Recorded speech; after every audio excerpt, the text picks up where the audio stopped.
The regular meeting of the Board of Education of February 12th, 2025 in order.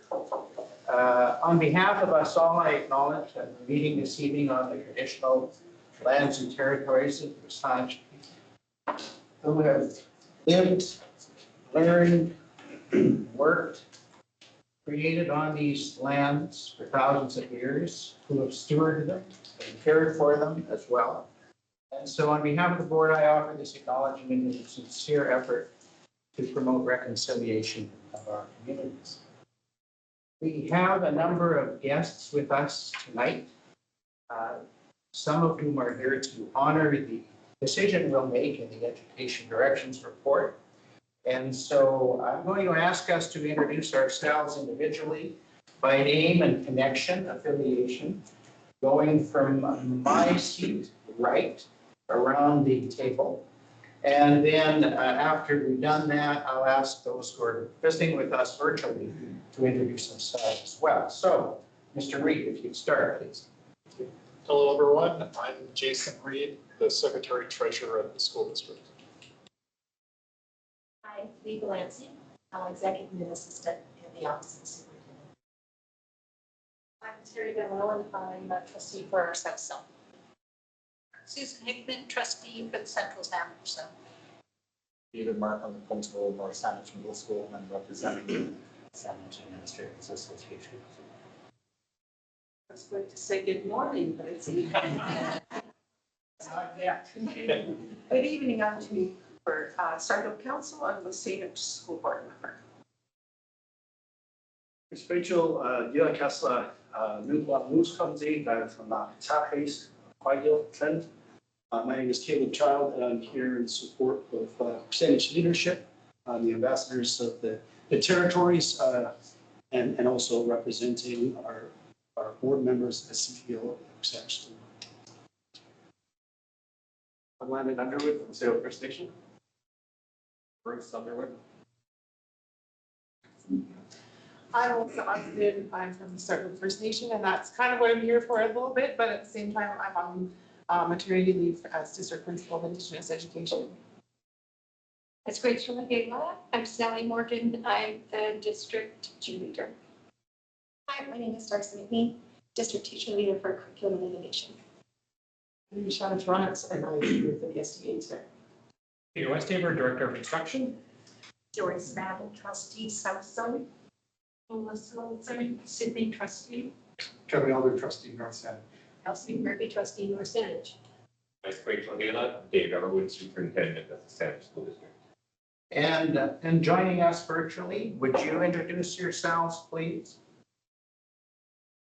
Hi, this is Carly Hunter, Director of Instruction. Thank you, Carly. And I'm Suzanne Chisholm, the District Vice Principal for Indigenous Education. And I'm sorry not to turn on my camera. I'm recovering from some yucky eye surgery this evening. So grateful to be here. Thank you. Thank you. You're muted, Jamie. Sorry, Jamie Roberts, Treasurer with COPAX. Welcome, Jamie. Thank you. And my name is Tim Dunford, and I serve as chair of the Saanich Board of Education. Thank you for those introductions. Thank you for joining us for our proceedings tonight. We're honored. Trustees, is there a motion to adopt the agenda, please? Trustee Van Well, seconded by Trustee Hickman. I'm going to propose that we move item 9, which is the Education Directions Committee report, up the agenda, just following item 3, the adoption of board meeting minutes. Is there any objection to that, trustees? Done. All right, thank you. Are there any other changes, late items, or proposed revisions to the agenda? All in favor of the agenda as revised? Opposed? Thank you. The revised agenda is adopted. Turning then to the minutes. First, the regular board meeting minutes of January 15, 2025. Are there any errors or omissions to those minutes? Hearing none, I declare that those minutes be adopted as circulated. We then move to the former item 9, which is the Education Directions Committee report. And I'll turn to committee chair, trustee Silzer. Thank you, Chair. The Education Directions Committee has one very important item for recommendation. The committee recommends, and I, trustee Silzer, move that the board approve the following board authority authorized courses. Elena Chua, an Indigenous Identity on the Wasanich Territory, grade 10. Chalayan Chua, Indigenous Identity on the Wasanich Territory, grade 11. Chalayan Chua, Indigenous Identity on the Wasanich Territory, grade 12. Thank you. Is there a seconder for that? Trustee Hickman, do you wish to speak to the trustee?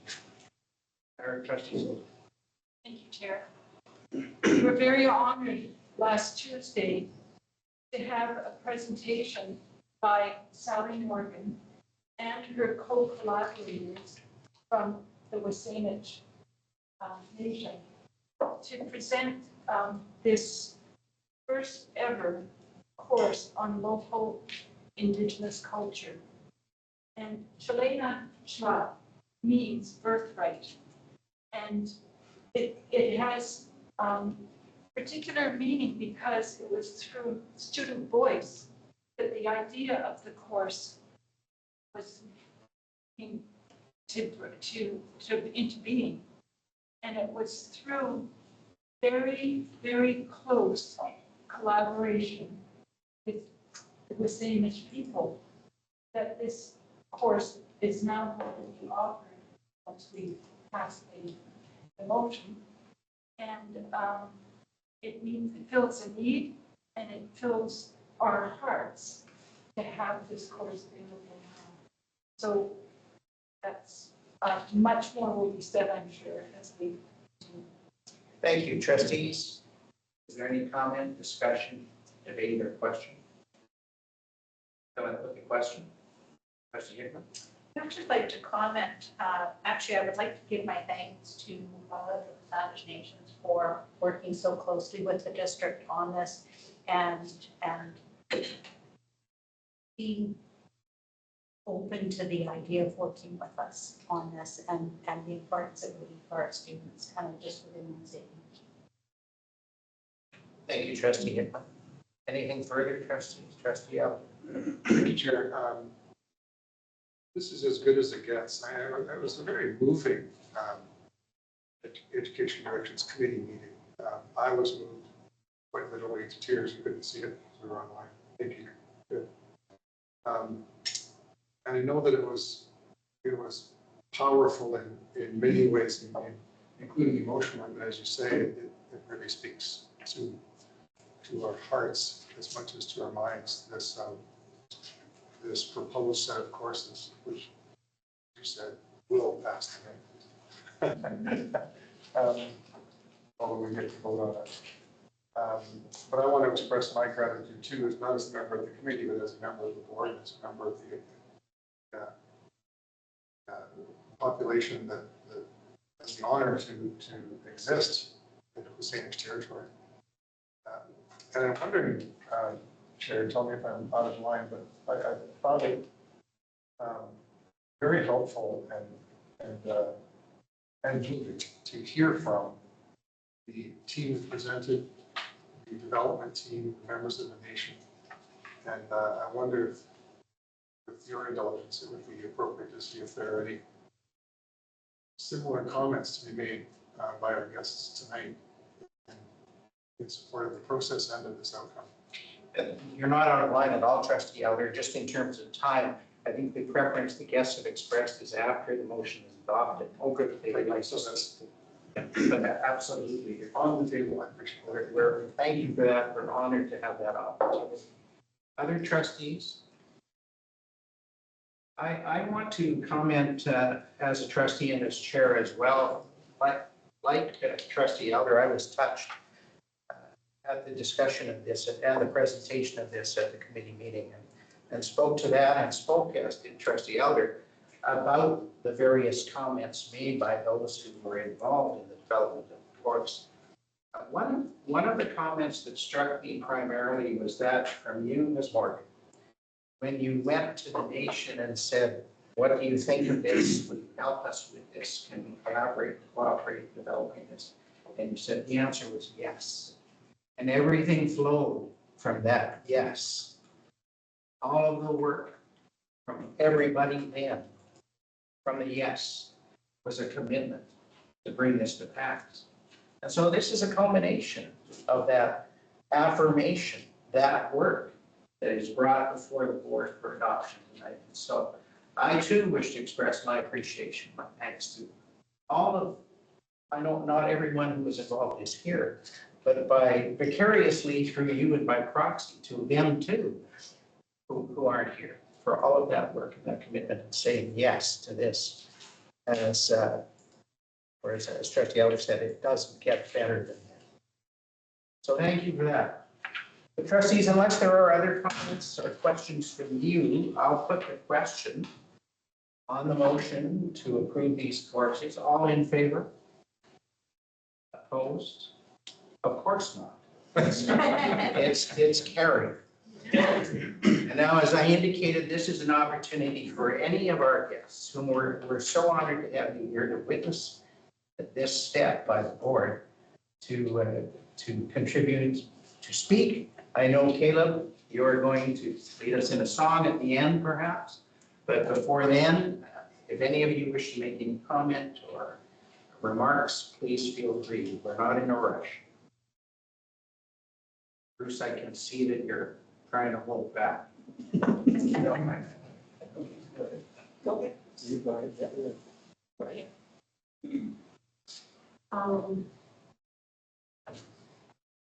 I just want to express my Aichwallowance tonight. Good feelings, and for this evening, the honor to witness this being passed tonight here. And I think it has been a long time coming, and I just have the good feelings in here, which is the Aichwallowance. And it's an honor, and I think if we were in maybe our community, we'd be hollering and cheering and then we'll sing a song. So that's the way we would do that, I think. So we wanted to share a bit of our culture, how we celebrate in song, in drum, and this is our way. So yeah, I'm so happy and honored to witness this tonight. And of course, the ones that know me, I usually go like this. And this means, like, when it comes from up here, you have lifted up my spirits by your presence because you were invited and you came. That's what that means.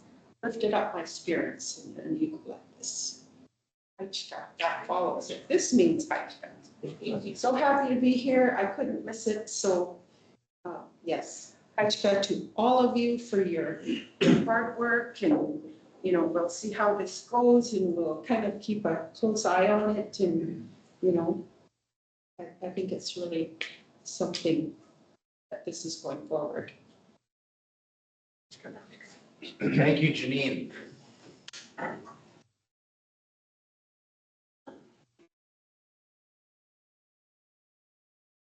I too just would like to thank each of you. Thank you, Chair, for allowing us the opportunity to be here this evening. Trustees that are here and staff, and all the ones that are associated to this board, trustees. To me, tonight's a historic, something that's historic for all of us. And it's not something that was taken lightly from the community.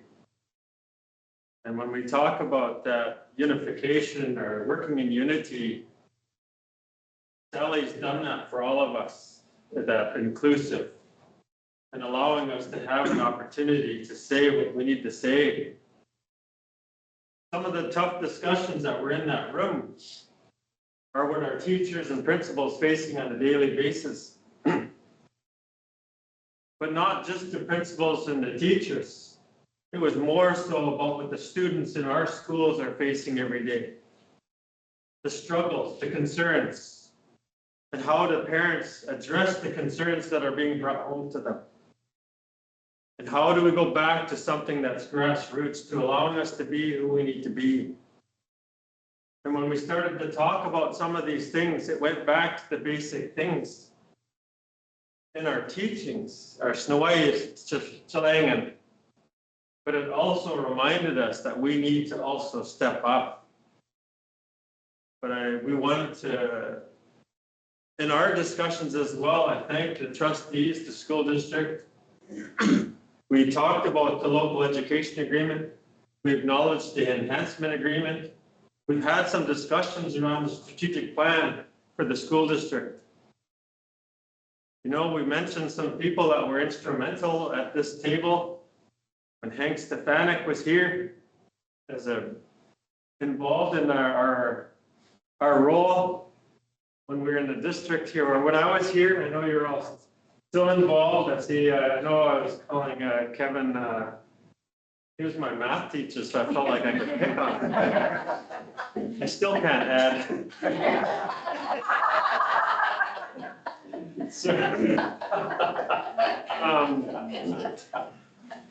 So no, I really appreciate everybody's involvement, and I think when we started to look back, my grandfather was working with the high school, my grandpa Vic, working with John Whitman, Daryl Drew, Jan Pa. They were already doing a lot of things inside the school district, along with Dave Elliott, who was doing some of the language. And this is a dream they had 30 some odd years ago. So as Janine was mentioning, it's a celebratory day for us. And you think back to our grandparents' day and even my mother's day, we're not too far removed from residential schools, day schools. The 60 scoop, it's still here. So for us to come back and have this day come forward, I heard the term, you know, it's a big little step today. And we've done that together. So I want to lift my hand, gesturing gratitude to each of you for listening to this concern. And it's not only going to benefit First Nations, it's going to benefit the non-First Nation as well. And we need to start bridging the gap between the learners on and off reserve, First Nations and non-First Nations alike. We also need to learn to bridge the gap between the educators. The educators are still afraid to come onto the reserve, and yet we let our children leave the reserve and attend the public school system that our parents might have failed at. How do we do that? We need to step out of our comfort zones. Encourage one another that it's okay to go to the reserve. We're sending our kids the safety of the four walls of our village. That's our safety house. And we're sending them off here. So anyway, that's why I'm involved. I'm excited. I want to thank Sally publicly for your commitment to this process. All those members that were involved in the process. You know, we mentioned Melissa at the last meeting, Sheila at the last meeting. I just really appreciate this. If this is done right, I think it's going to outlive all of us in a good way in this curriculum and this process. We did have some questions around the processing of shortlisting and hiring a teacher. We did have those kind of things, but we said we'd work on those. We'd like to celebrate the day in the near future. I think we have a date or a couple of tentative dates we're looking at. We'd like to have a celebration with our community members in attendance. I'm going to stop here. I want to thank the mover. I want to thank the seconder. I want to thank all of you for passing this motion today. You know, in December, I like watching the sports highlights. So all year long, I get to watch all these goal highlights, whether it's lacrosse or soccer. This is one of our highlights of School District 63 and our First Nations people.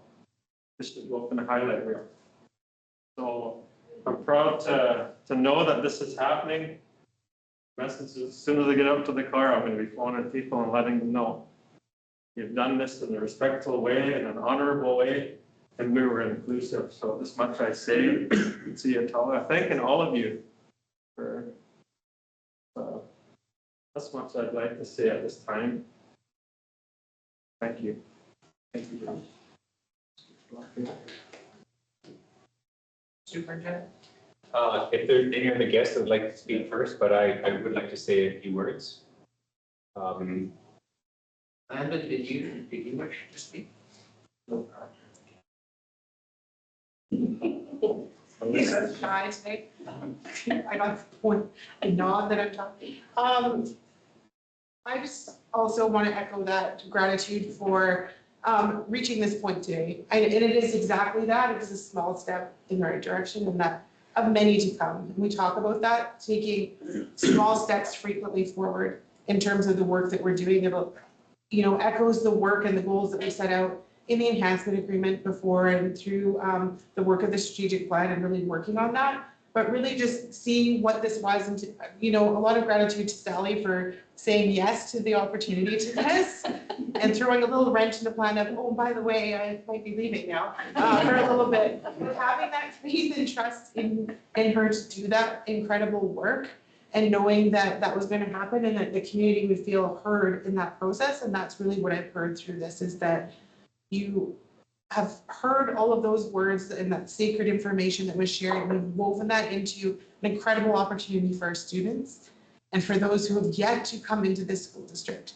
And that is a really powerful piece. And I think about that not only for all of our community members, I think of that for my own children who will be able to see themselves reflected in the school, in the curriculum for years to come and be proud of who they are, where they come from at school, not just in their community, everywhere that they go. And they'll be able to have that connection with non-Indigenous students, as Bruce has mentioned, through that learning and how that builds and strengthens those connections. And so I thank you and Darcy for being a part of that and for always leading that work in such a good way with a good heart, and an open mind, and for doing that. And to our community members, I thank you for coming together to be a part of that, thinking of those early conversations about what does this look like and how do we do that in a good way. Just thank you for being there. Janine, thank you for always being there.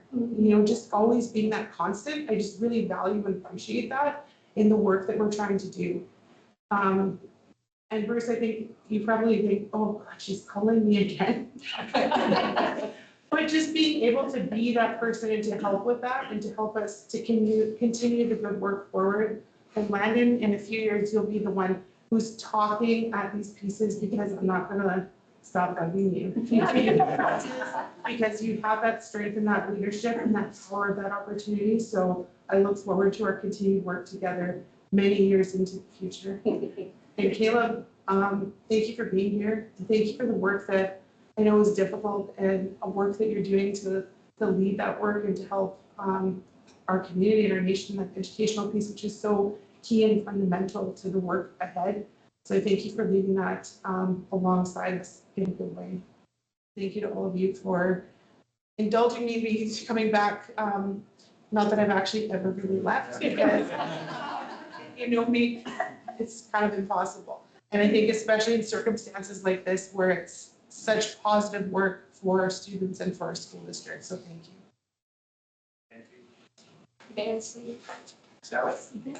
I would just like to reiterate the thanks that I shared last week with everybody in community who has been so generous with their time in sharing their experience and their wisdom and their deep commitment to a future that looks different than the past where I started at Stelly School in 1988 with Bruce and working alongside people like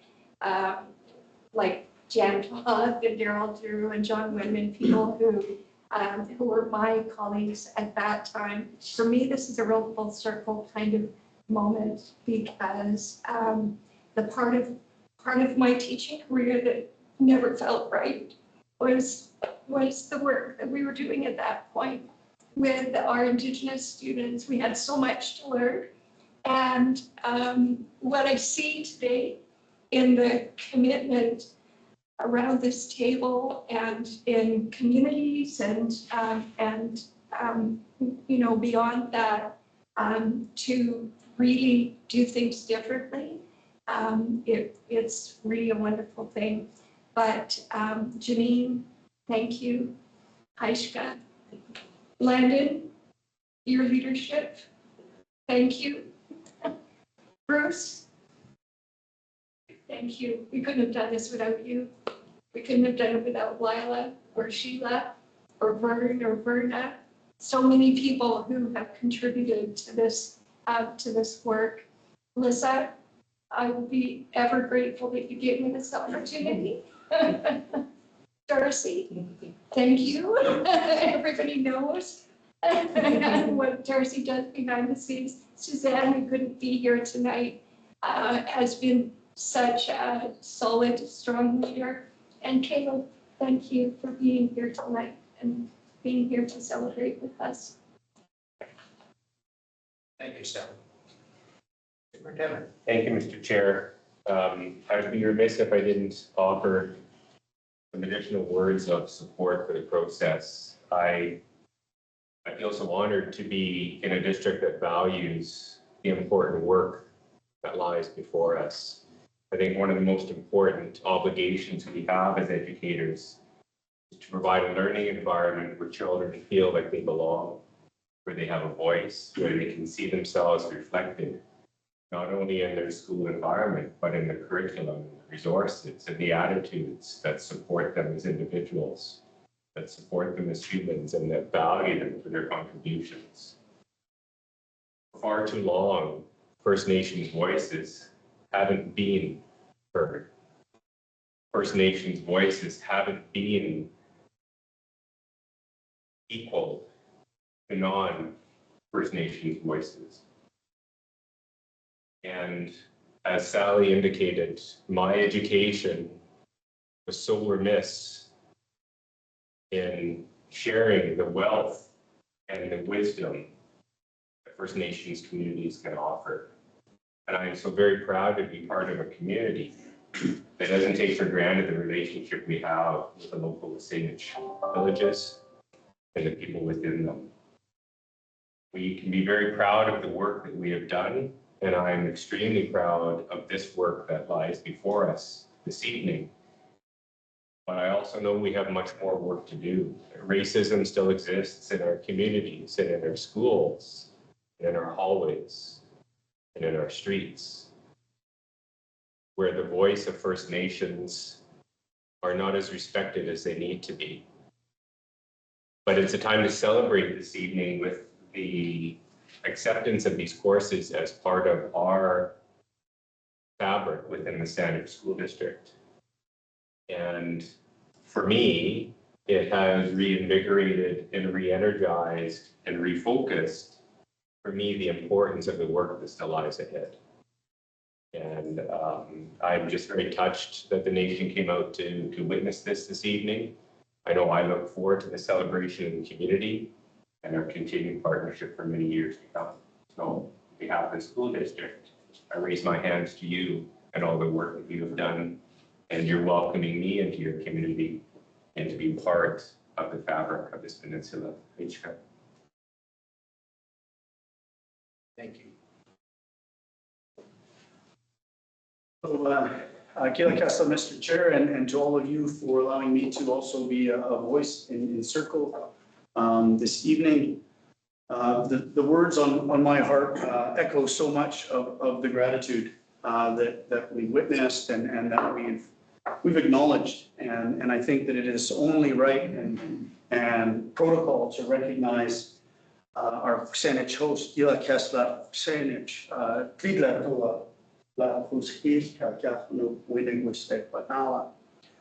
The land and the generosity, I think, that we witnessed this evening, and the long-standing ambassadorship through the Saanich School Board and all of the work of Janine and the extended Four Nations community of leadership, of which I know we've spent many years And so the legacy of Bruce and Landon and the extended family across your nations and communities really are here with us through your vision and through those sacred teachings that you share.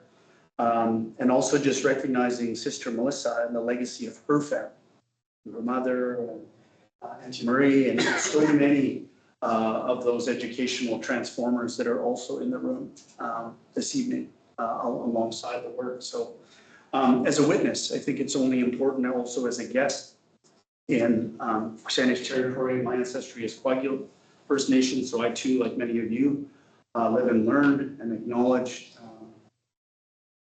trying to live in a good way in the territories of our hosts.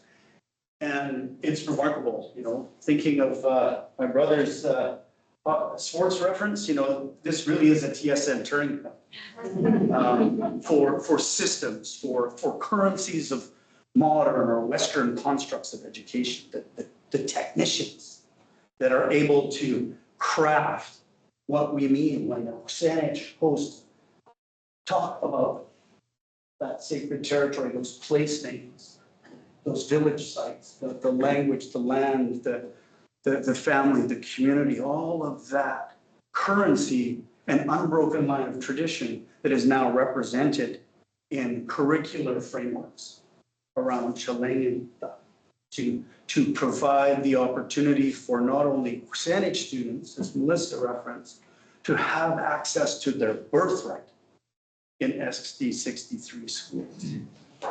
But through that next big step, that tipping point, think of the impact that you as educational leads will now have through this opportunity on those students that are non-Saanich, those students that are not First Nations, in what they witness, what they hear, what they see and learn through their school experience of what is now important, what we now make greater space for, and expanding whose story that we hold most important. And so as we unpack our own Western colonial stories, the opportunity that you've created again through the leadership is profound and is incredible to witness. So.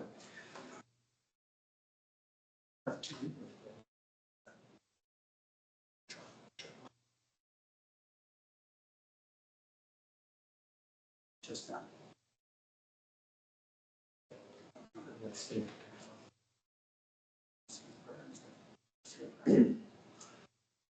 So just, and then I'll close with a relative here, just learned of some sadness and some sorrow through some of our close relatives.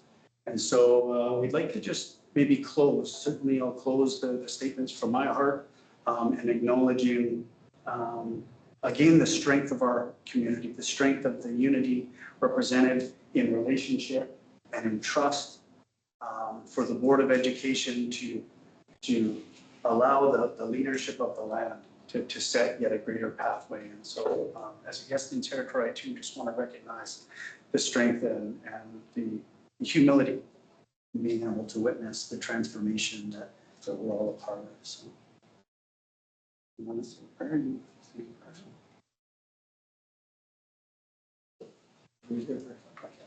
Sorry, I just,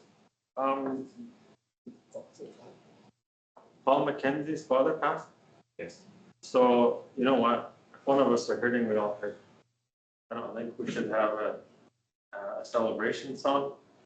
Just asking Caleb to turn the celebration song into a prayer song or a reflection song that we can all reflect inside ourselves about what grief means to us, and sending him some positive energy at this time, that he can have the courage to do the right thing and that he's taking care of his wishes of his father.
So maybe I'll just close in recognizing this beautiful metaphor. This sacred drum that hangs and is adorned the sacred house, the capital city of Dave Eberwein's office. Made by the hands and heart of the master himself, the master Jedi himself. Through the wisdom of Bruce Underwood from the Salem First Nation. And so just to close in recognizing that relationship across communities, that toolkit and those sacred chaling and the woven fabric of how we create this incredible voice and create this strength of servant that's represented here. And so I think it was very fitting that we came together in this way.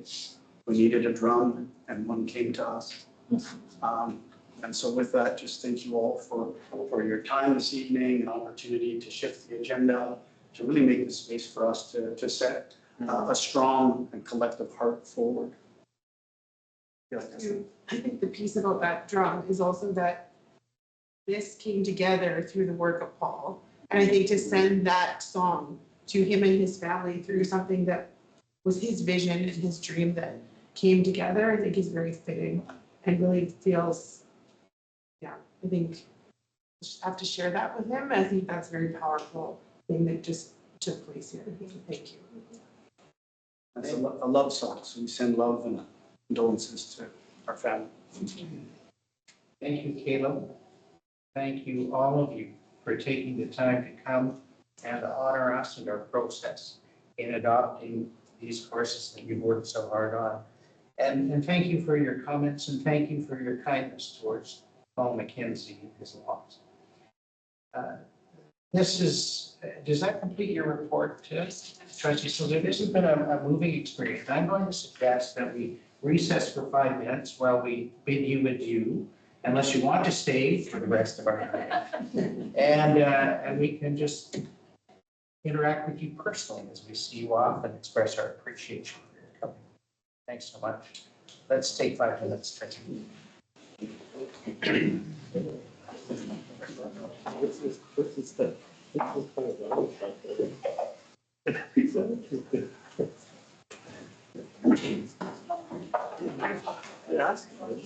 Yeah, is this for sale or is it? Yeah, there's a price for everything there. That's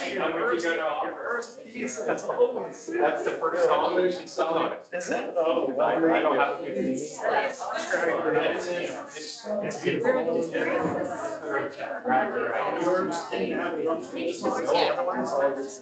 Yeah, that's how we do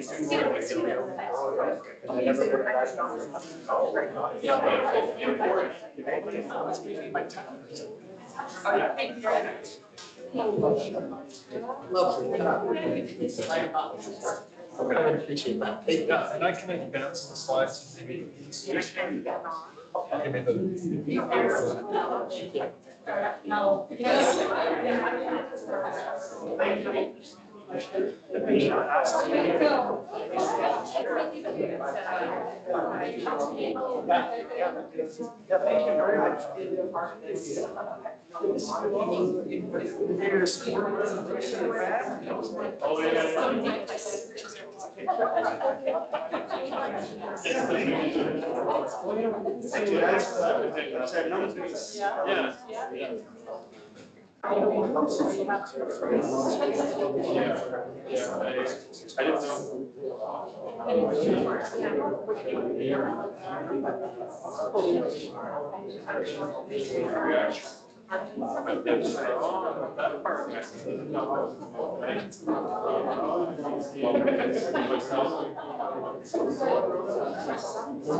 Couldn't it be better, right?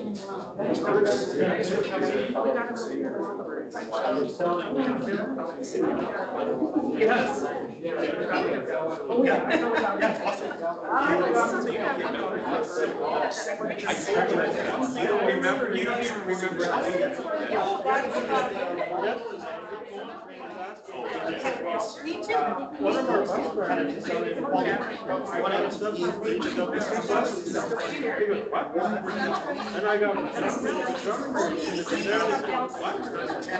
I said a little bit more than one. I think I had a couple of expletives in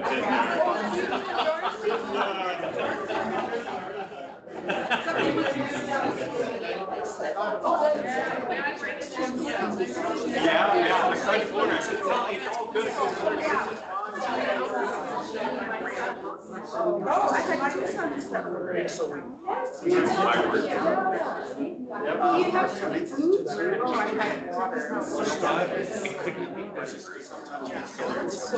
This is the first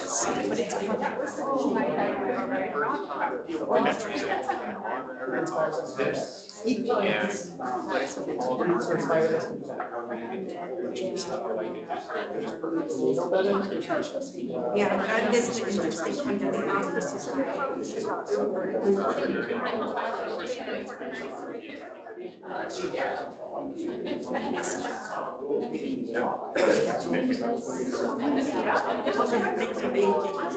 realize. So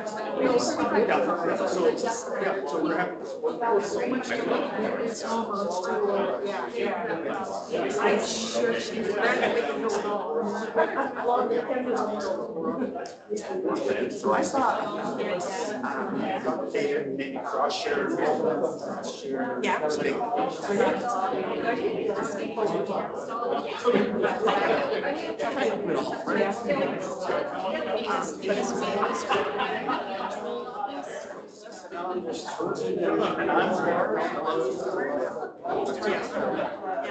Thank you for all your.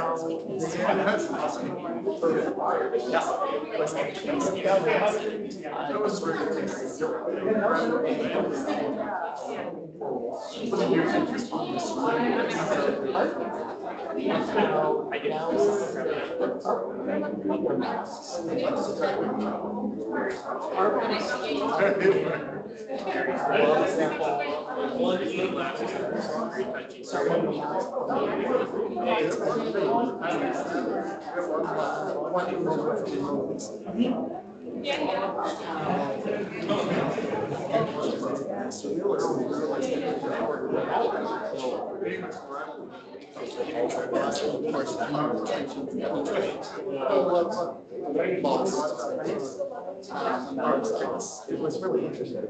And then, you know, some of it's lovely, and it's lovely.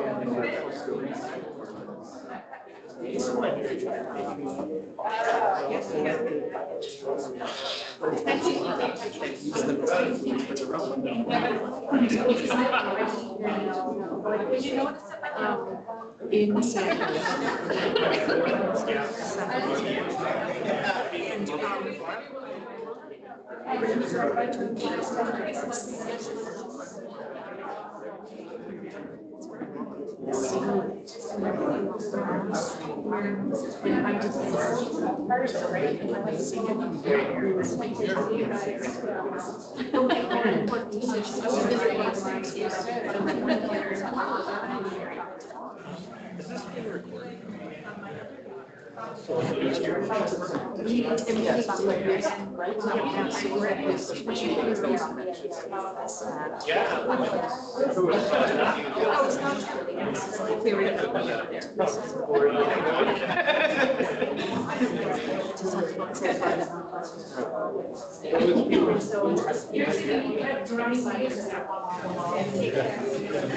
I've signed everything in here.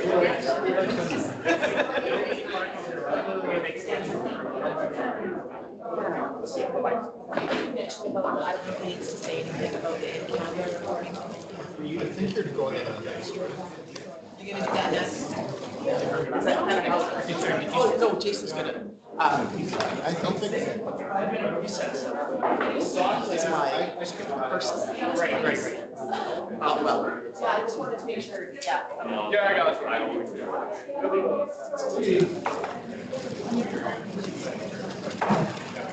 Tim? I'll call the rest of the motion. Look for a seconder. Second. Let's go. You're able to. Yes. All those in favor? It's like Kevin's omnibus.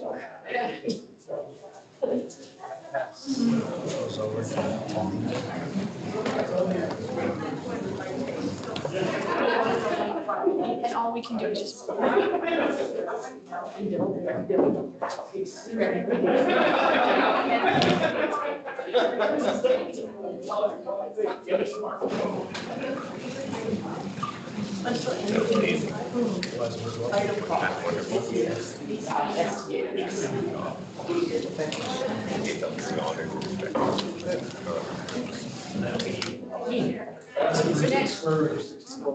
Yes, Siri.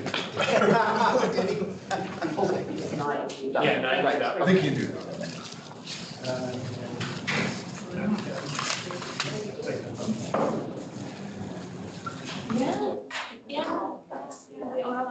Are we missing anyone?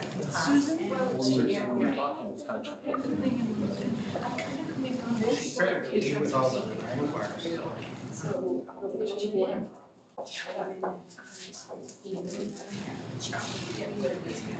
Sure she'll be here.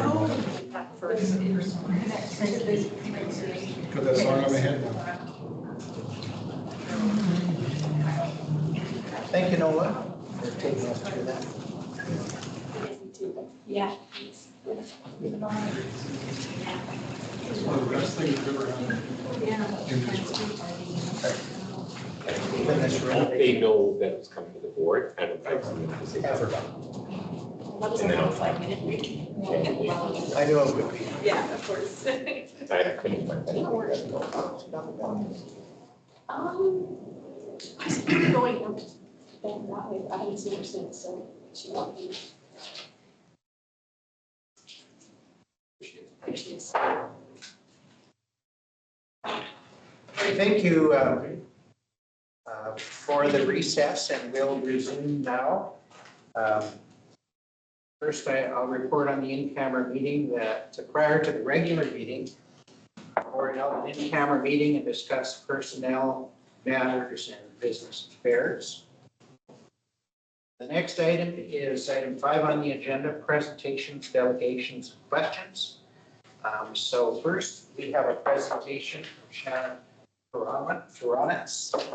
Perfect. There we are. You helped me with that. From the Santa Teachers Association, trustees, you'll recall that policy 9 provides that with respect to presentations, they're now 10 minutes at the most. That trustees have the opportunity to ask the presenter questions after the presentation is completed. And typically, generally, and usually, we do not debate or make decisions on the presentation at the same meeting in which it occurs. So Shannon, over to you. Thank you, and thank you for having me in the meeting a second time this evening. I appreciate that. A couple of apologies ahead of time. I'm getting over the cold that everybody knows somebody or has had, so I apologize for my scratchy throat. And John would have liked to have been here, but he has unfortunately come down with that unfortunate cold. So Don sends his regrets. I appreciate the opportunity to come in again this month because last month you had our SDA VP, Kristen Sinats, come in and talk about the local peer support, peer mentorship program that we have. And so being able to follow up on her presentation with the supports that we offer through the BCTF, with the support of the local, is terrific. So thank you for having me again.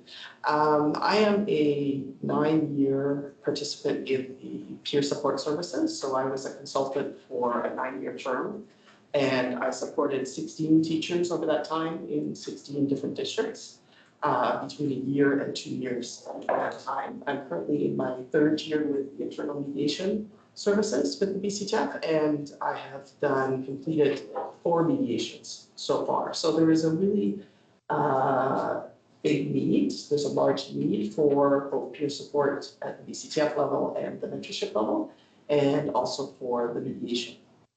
So thank you. And thank you for managing my slides today. So IMS, or Interim Mediation Services and Peer Support, is voluntary for all members who participate. It's a service for members that's accessed through the BCTF and through the local. We have 20 volunteer IMS members, teachers across the province. And we also have 20 peer support members across the province. So we are matched up with referrals, and we travel around the province into the locals of those members, and we work with them on site, and we work with them in their district. Both programs are non-disciplinary, confidential. Participants need to either self-refer or have the local refer them, and sometimes in some circumstances, the employer may support a referral to either of these programs. Yeah, thank you, Jason. So internal mediation requires that all information that is shared within the mediation process, from the referral form to the completion of the mediation, is confidential and cannot be used for any other processes outside of that mediation. And there have been times when members have not agreed to that, and we have had to say we're unable to provide this service for you, and you'll need to access other services. So it's the most important part for internal mediation is that the communication that happens is a safe space for members.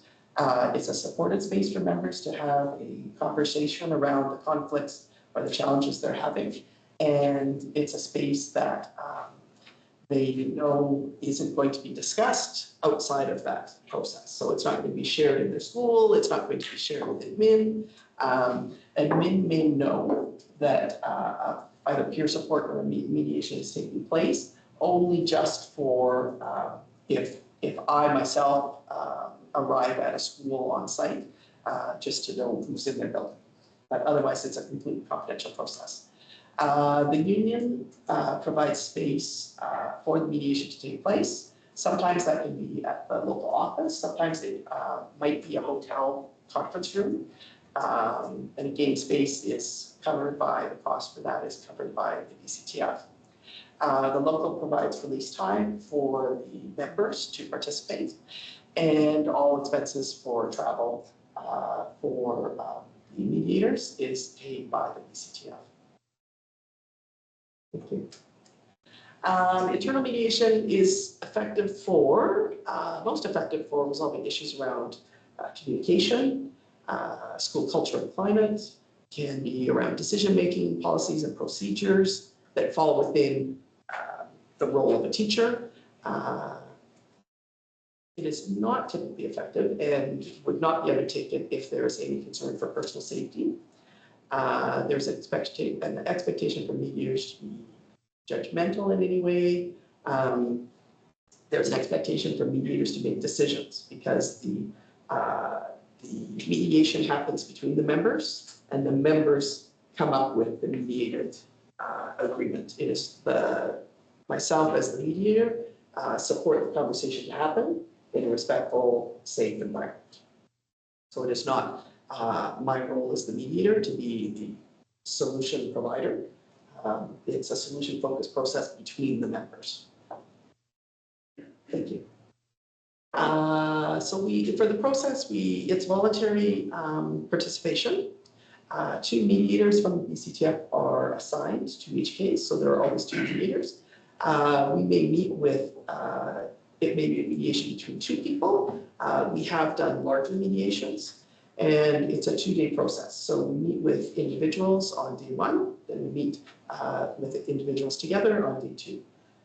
So it's a pretty quick process, but it also, we like to say it's a gift of time for members to step out of their teaching roles and be in a place where they can have the time to have a conversation and come to an understanding of what the challenge is that they're facing in their work environment, and hopefully be able to take that knowledge and perspective and greater understanding back to the classroom, back to the school, back to their position where they work.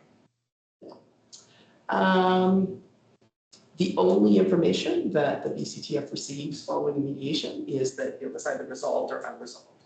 So mediators don't share the information with anyone. It's only a resolved or unresolved evaluation. Thank you.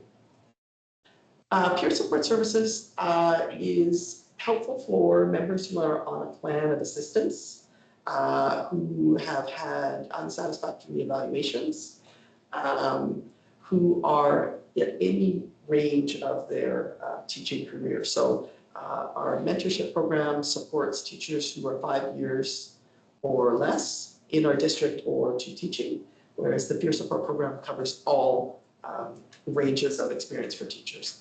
We cover a lot of different areas of support. It can be evaluation, it can be curriculum, it can be changing to a new grade level, it can be classroom management, it can be supporting special needs challenges in the classroom, and the peer support mentors are all teachers from across the province with a wide range of experiences and expertise in different areas. So when we're matched up with members who are requesting support in an area that we can support them with.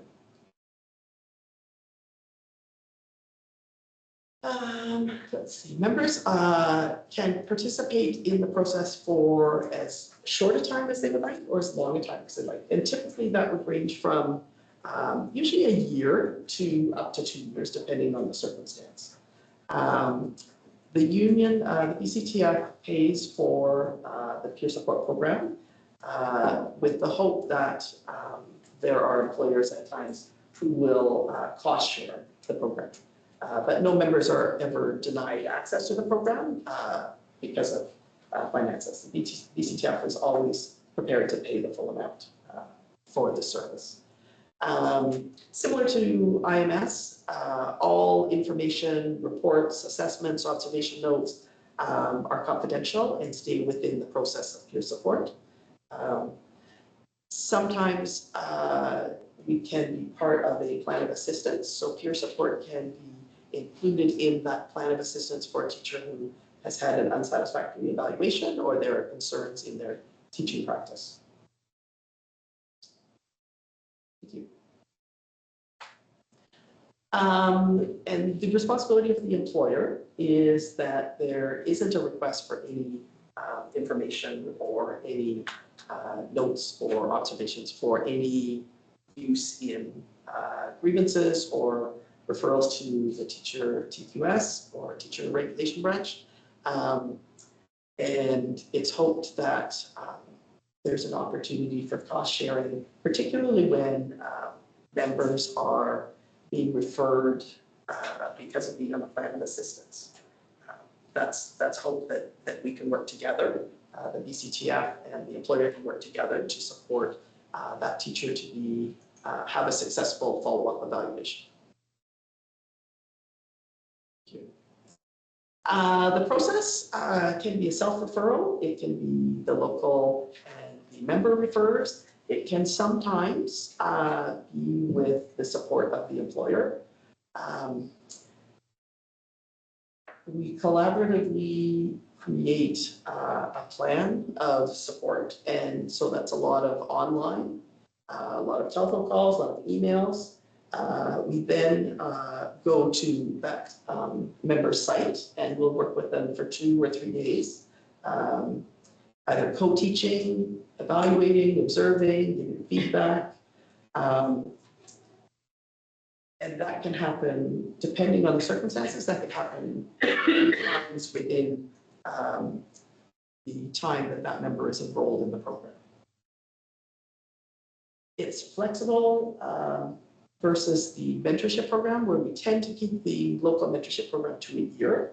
And the peer support program is flexible in how it supports the member. So there's lots of ability for the member to have input into what they would like the support to look like over what time range.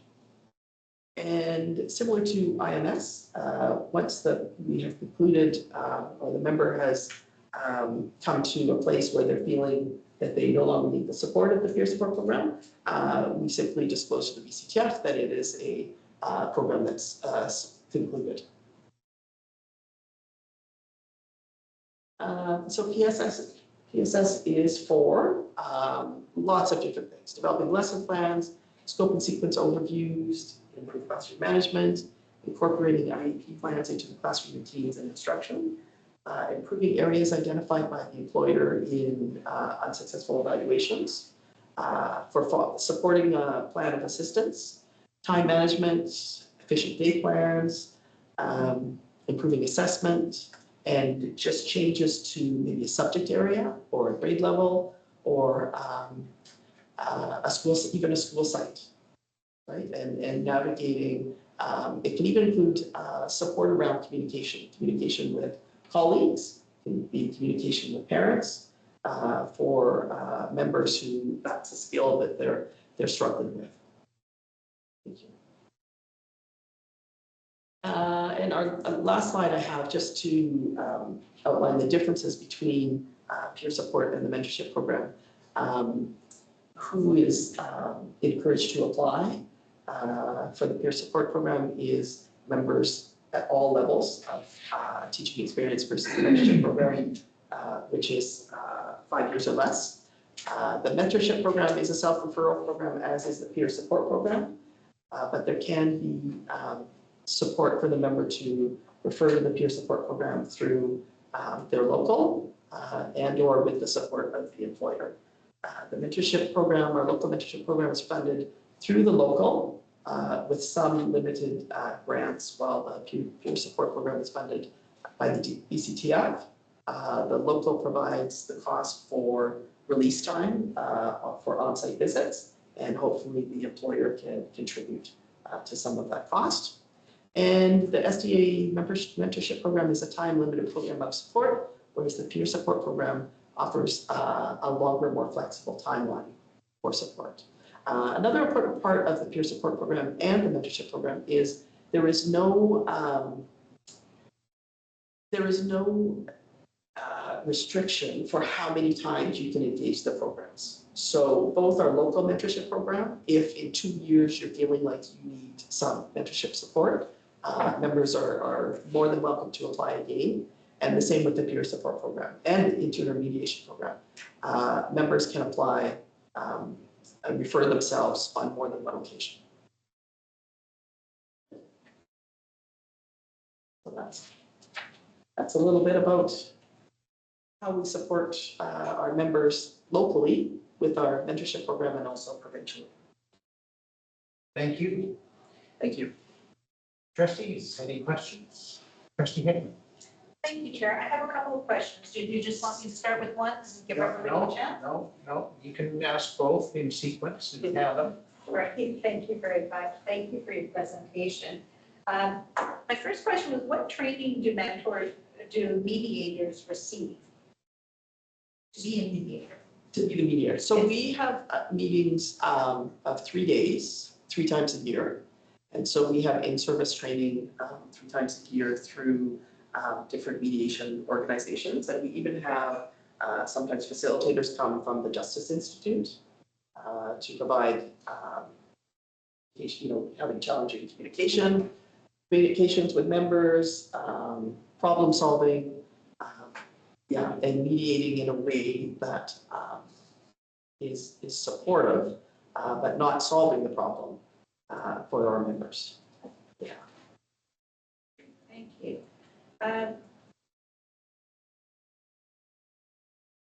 Pick the next one and I'll go to my last question.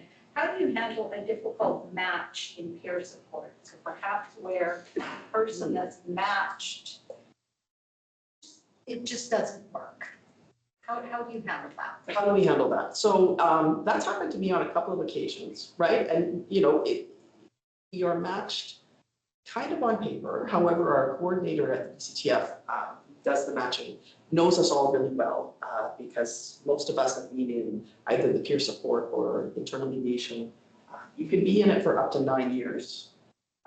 So she knows us quite well. And so she does her best to try and match us on paper in terms of the skill set that we have and the expertise that we have with the personality. But sometimes that it's not a fit, right? And so we always, all of our members that we engage with, they know right off the bat that if it's not working for them, it's not about us, it's about what they need. And so if it's not working for them in terms of my personality or my skill set, then I am always able to find them the right person. And so members are always encouraged to have an open dialogue throughout the process and make sure that the support they're getting is working for them. Because if it's not working for them, then the program isn't working. And so members are always clearly encouraged to let us know how things are going. And we ask them for feedback on an ongoing basis as well, right? Because it's really important to have a good relationship in terms of the mentorship to make sure that works. So there are always opportunities for members to access other members because there's 20 of us, so we can move around and make accommodations for that. Thank you, Chair. Thank you, Trustee McMurphy. Thanks very much, Shirley. Excuse me, for your presentation.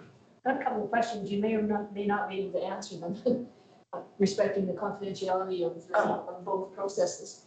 Has the service ever been used in our school district? Have we ever had yes. examples of Spanish teachers engaging in the I think I could say yes. Yeah. mediation? Okay. I think I could say safely that there are very few districts in our province who have not had members access the peer support IMS. And could you give us some examples of the type of conflict issues that you might have had to deal with? A lot of it is communication. A lot of it really comes down to, when you get the referral, there's a list of what each member identifies as a problem. But really, 90% of the time, it comes down to communication and miscommunication and misunderstanding, maybe not knowing the whole picture. And not having the perspective, not having the time to listen to the perspective of the other person. Because in our jobs, we're, go, And sometimes when we're in a hurry, that's when that miscommunication happens, right? And we don't have time on the fly, or sometimes, even outside of school time, to have those conversations and have the time to take those conversations. Yeah. And we, in this school district, have either of these services been supported by the school district financially? I can't answer the question. Yeah, I'm not sure. Okay. Yeah. Thank you. I would hope so. Anything further you wish to communicate, trustee? No. Why are you asking? Trustee Mann? Thank you, Shannon. And some of my questions have been asked by trustee Murphy. A question, kind of personal, how did you get into this? How did I get into it? Just like everybody else, I don't always read all my emails very thoroughly. And one day I just happened to read my monthly biannual BCTF email a little more thoroughly than usual. And they were requesting applications for peer support, which I didn't even know existed. And the peer support program has been in existence for, I think, 25 years. So I didn't even know about it. And they were asking for referrals. And I thought, well, I'll put my name in, but who's going to choose me? And I'm so glad they did, because it's just been one of the highlights of my career. And having done 9 years in peer support, I felt I was ready to take on another challenge with the internal mediation, which was definitely a stretch for me. I usually try to avoid conflict as opposed to run into it. But it's been a really great experience. And so I'm hoping I get to stay on for 9 years. It's good for us to be aware of this as trustees. I'm very thankful to have this information. Thank you. Anything further, trustees? Thank you, Mr. Onyx. Shannon, thank you. And for the second in a series of informative presentations from the STA, and you have more coming, don't you? I think we do. Well, as Trustee Vandal said, we appreciate the information. It's obviously important to your members. It's utilized. We don't know how much, but it's there, and it's utilized throughout the province, you said. So that's certainly good to know. And thank you for coming tonight and presenting to us. We look forward to the next installment. Thank you. And if you feel like sitting around with us for the rest of the evening, are you the STA representative, Shannon, tonight, or? I am, yes. Yeah, unfortunately, Don has, got ill, so he's not, he won't be coming tonight. All right. He's resting. It'd be nice if you stayed, but if that's not practical. Thank you. Well, I'm actually going to head on to a phone call with my daughter, who just got off a fish boat in Port Hardy. So I'm going to go catch her before she goes fishing. Catch her. Yeah, no pun intended. Thank you. Thank you for your time. Thank you. Thank you. And as well, this is the opportunity to for any questions from guests or public. If there are any, I think Jamie, you're still with us. Anyone has a question, guests or public? Please raise your hand. Not seeing any. Thank you. We'll move on to item 6, which is the report from the chair, which I'll try to abbreviate a little bit this evening, because some of this information has already been discussed in committee or other places. But I do wish to comment on the following. On January 16, I participated in a BCSDA sponsored board chair's call, and several timely matters were discussed. You may recall that I forwarded a summary of that call the following day, January 17th. First topic, a presentation by Assistant Deputy Minister Jennifer Ray on the extent of cybercrime in the province, and targeting the province and school districts, and resources and measures that the province and districts are implementing to mitigate that and to fight against that. I won't reiterate the details, because they don't really matter, but in the context of cybersecurity, the importance is that the districts and the province have clear strategies and clear resources that are available to districts to deal with this. This was discussed, of course, at the Finance, Facilities and Technology Committee with the assistance of IT Director Henschel, and I expect that Committee Chair Elder may have some comment on this a little later. Second in the call was information that the Select Standing Committee on Finance will commence its work in the province in March, and will be inviting the submissions either in person or more likely in written form. There will be more information from BC School Trustees to come. Third was confirmation that the minister's mandate letter was received that day, January 16. And for those who may not be as familiar with the mandate letter, as you might be, it's the Premier's direction to the minister in establishing the priorities for that ministry for the time. And those, as explained in the mandate letter, are these. It's largely focused on supports, particularly education assistants and counselors in schools and classrooms, expedite teacher certification, and to expand that resource both locally and internationally, and in conjunction with working with the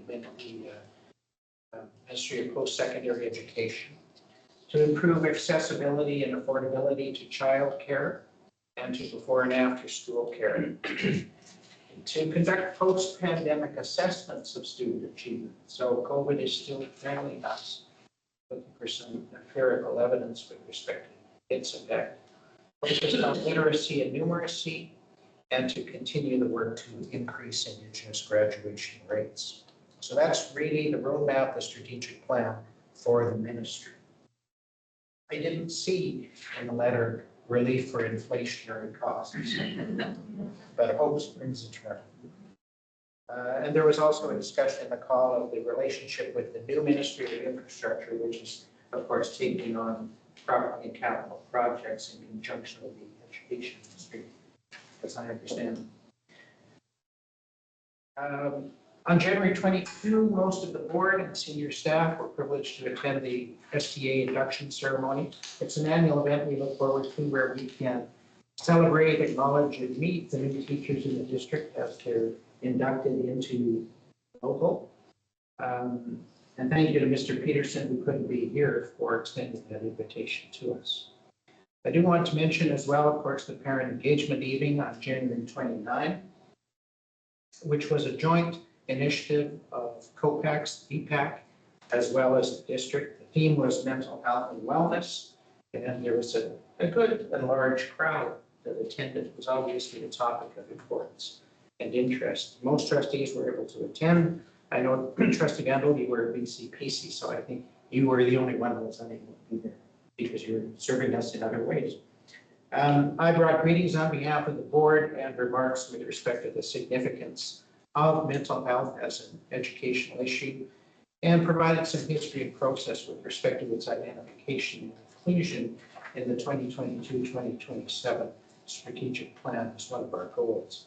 So particular thanks to Monique Hiltz, who was pinch hitting for President Megan Misovich, couldn't be there on behalf of COPAX, to Director Westhaver, who was here with us, and to District Principal Harris for their work in assembling the presentation, the content, and the teams who presented.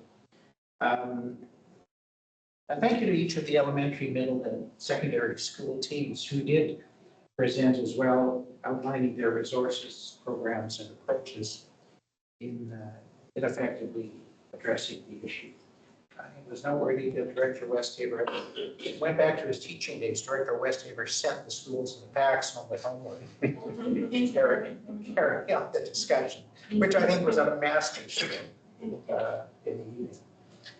The partner liaison meeting involving superintendents, secretaries, treasurers, and board chairs is to be scheduled for March, is scheduled and to be held March 7 and 8 in Vancouver.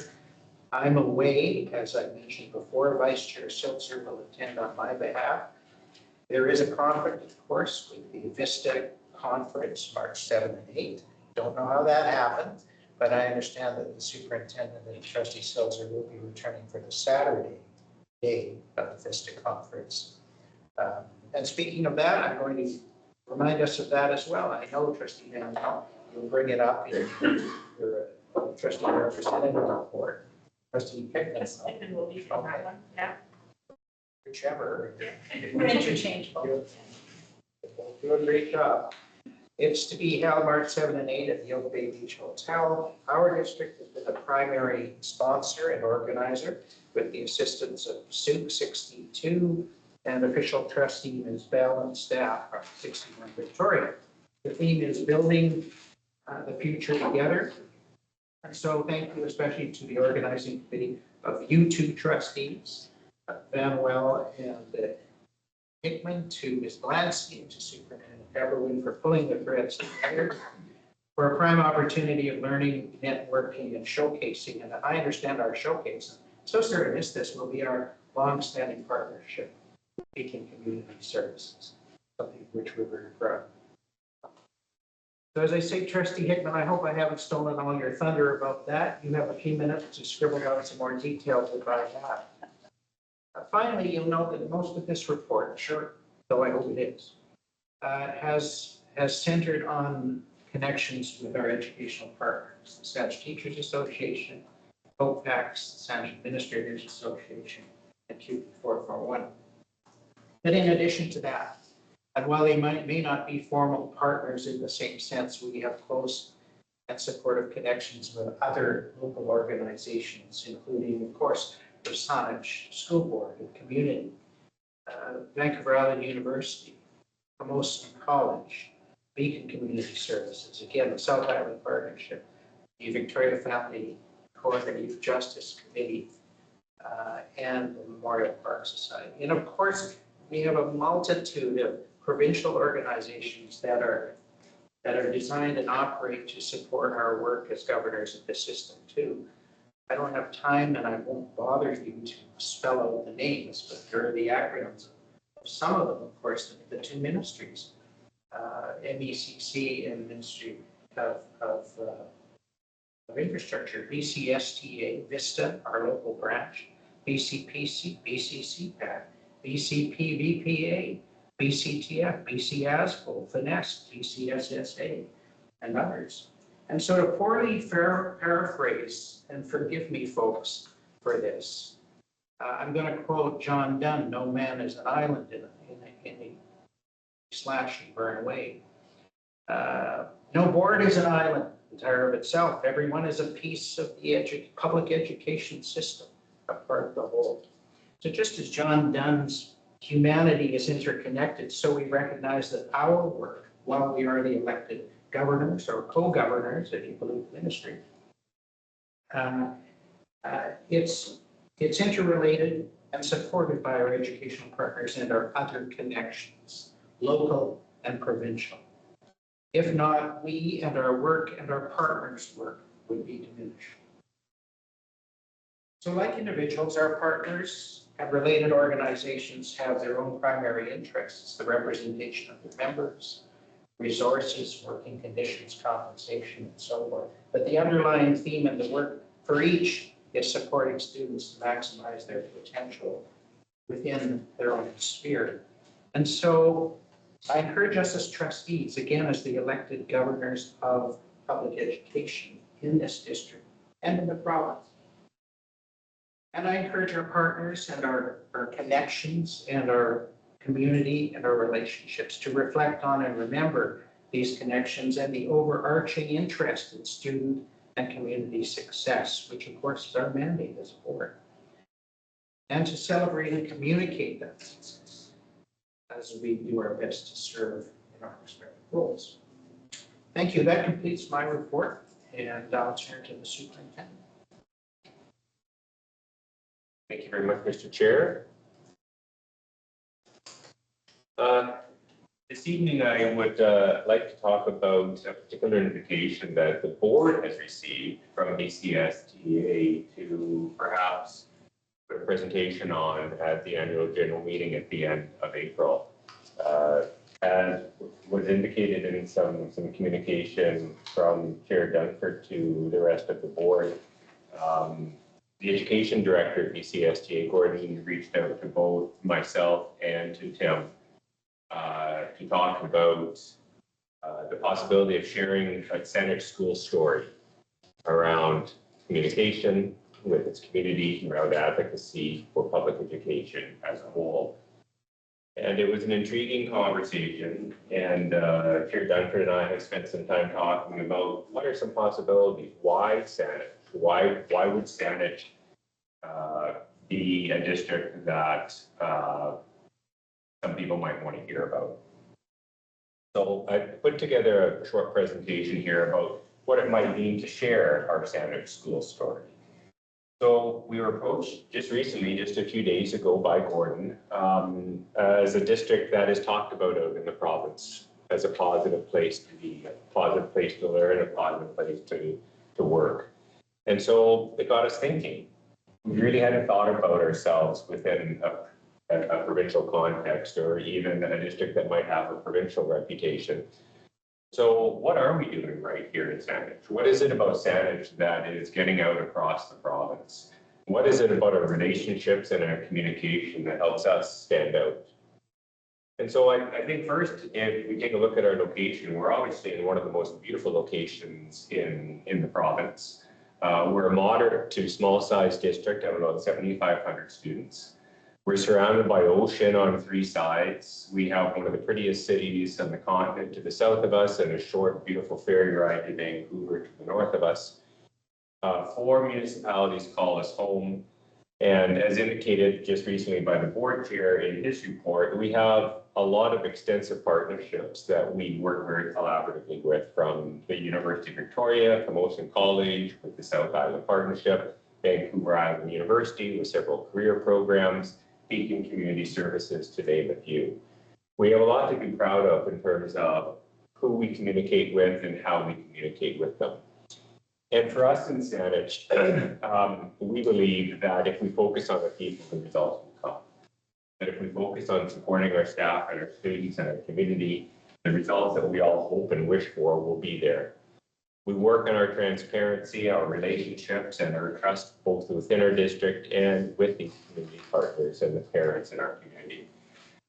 We work hard to expand, for example, our employee and family assistance program, something that has been readily taken up by our staff and appreciated, with a variety of options to help people both during their career, in their personal lives, and even post-career and retirement. We have a strong and regular focus on mental health and wellness. It's something that we acknowledge is important, that we need to work on, and that we focus both on our staff and our students in this regard. We take time to appreciate our staff. We provide staff with extensive in-service opportunities, and we work hard with the STA and QP to provide coordinated Pro-D throughout the year, both in alignment with the board's strategic plan, but also meeting the individual needs of the employees in our care. We spend a lot of time making sure that educational partners and stakeholders are involved. Obviously, the Wasanich First Nation, teachers, support staff, administrators, and parents as a whole. Some examples include having our partner representatives on our interview committees for administrators and senior staff. Extensive consultation for things such as the board's strategic plan, for the transportation review, just to name a couple. Parent engagement evenings that are a highlight of the year for our district parents and the PACs throughout the district. And shared gatherings, whether that be retirement celebrations or year-end celebrations, or just management team getting together and celebrate amongst each other. This is a place that we call home, and a place that we believe we're just an extended family. And amongst all of that, we have a public and a private accountability. We make sure that we're accountable to the public, to ourselves, and we make sure that we follow good processes, such as the budget consultation process. We're accountable for where the dollars go. So the public announcement of where we are in the budget cycle and what we're expecting at the end of the year, there is that transparency and accountability that I think is valued and respected out there. So in terms of our educational priorities, we have extremely strong board governance. The board has given the superintendent the leeway to oversee operations to make sure that the district is running in the way that the board intends and wishes. We're guided by a focused and accessible strategic plan.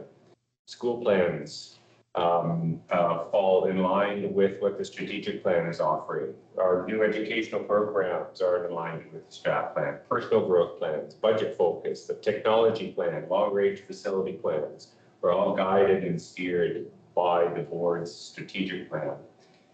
However, in all of that, we stay focused on the important stuff. We don't get distracted. We stay consistent and we have regular messaging to make sure that what we say is what we view as important and what we collaboratively view as important for the education of students is communicated in regular ways, whether that be in board meetings or committee days or superintendent messages. It's not that we don't respond to the noise that we hear, the distractions that exist in everyday work, but we don't lose our focus. And so when we talk about what we're doing for communications and advocacy, I think our story is that we can tell people about a few key concepts. We're transparent. We work on trusted relationships, and those are the cornerstones of who we are. We put people first, second, and third in our priority listing. Our strategic plan guides us along our journey. We have consistent communication within our schools and beyond our schools that builds understanding and belief in our shared commitments. It doesn't mean we're doing everything right. It doesn't mean that we don't have room for improvement. So as we look ahead, we recognize the need for a more coordinated communications plan of some kind. Ideas on how we can continue to get better, such as relating to more people, sharing our successes and our challenges to the broader community, using multimedia to share the strategic plan results in ways that go beyond just charts and tables. Find ways to engage in even more dialogue, feedback, and participation with our community, and build upon strong trust with and beyond our district. So here in Saanich, we believe that there are opportunities for every child to shine, and I think we do have a story to tell. And so while there's nothing extraordinary in the things that I've mentioned, I think as a collective, it shows our commitment to being that place where people want to be, where they want to work, where they want to learn. And so at this point, Mr. Chair, I'd like to actually toss it back to you because you, in a communication to the board, was suggesting that maybe this is something we want to pursue, that maybe we do want to do a presentation at the AGM at the end of April. We would have to propose a presentation by the end of this month, and we'd hear by the beginning of March. So we'd have just over a month to put something together. And I'd be happy to work with the board in putting something together if this kind of idea resonates with you. Thank you for that. Yes, with respect to the nuts and bolts of this, you may recall if you had an opportunity to review Gordon's material. And he did call the superintendent and he called me too separately because the board and the district both have an interest in this. And what he told me was that the plan is that there will be concurrent sessions, 4 concurrent sessions, as is the new practice at PCSDA. So if we elect to provide a presentation, it'll happen 4 times. It doesn't have to be the same people, but it should be a district representative and a board representative at each of those 4 things. They're looking for folks from small, medium, and large districts. The 3 themes are this one, which we've been invited to consider, communication and advocacy, student success and Indigenous education, and particularly about 40, and the creation of Indigenous education councils. So Gordon said that our name came up, that we were the only district on the island he was actually phoning. All of the districts got the invitation, email, but we were the only one here for a small, medium island district that he phoned because he wants us. So I would encourage us to accept that invitation and to sign up.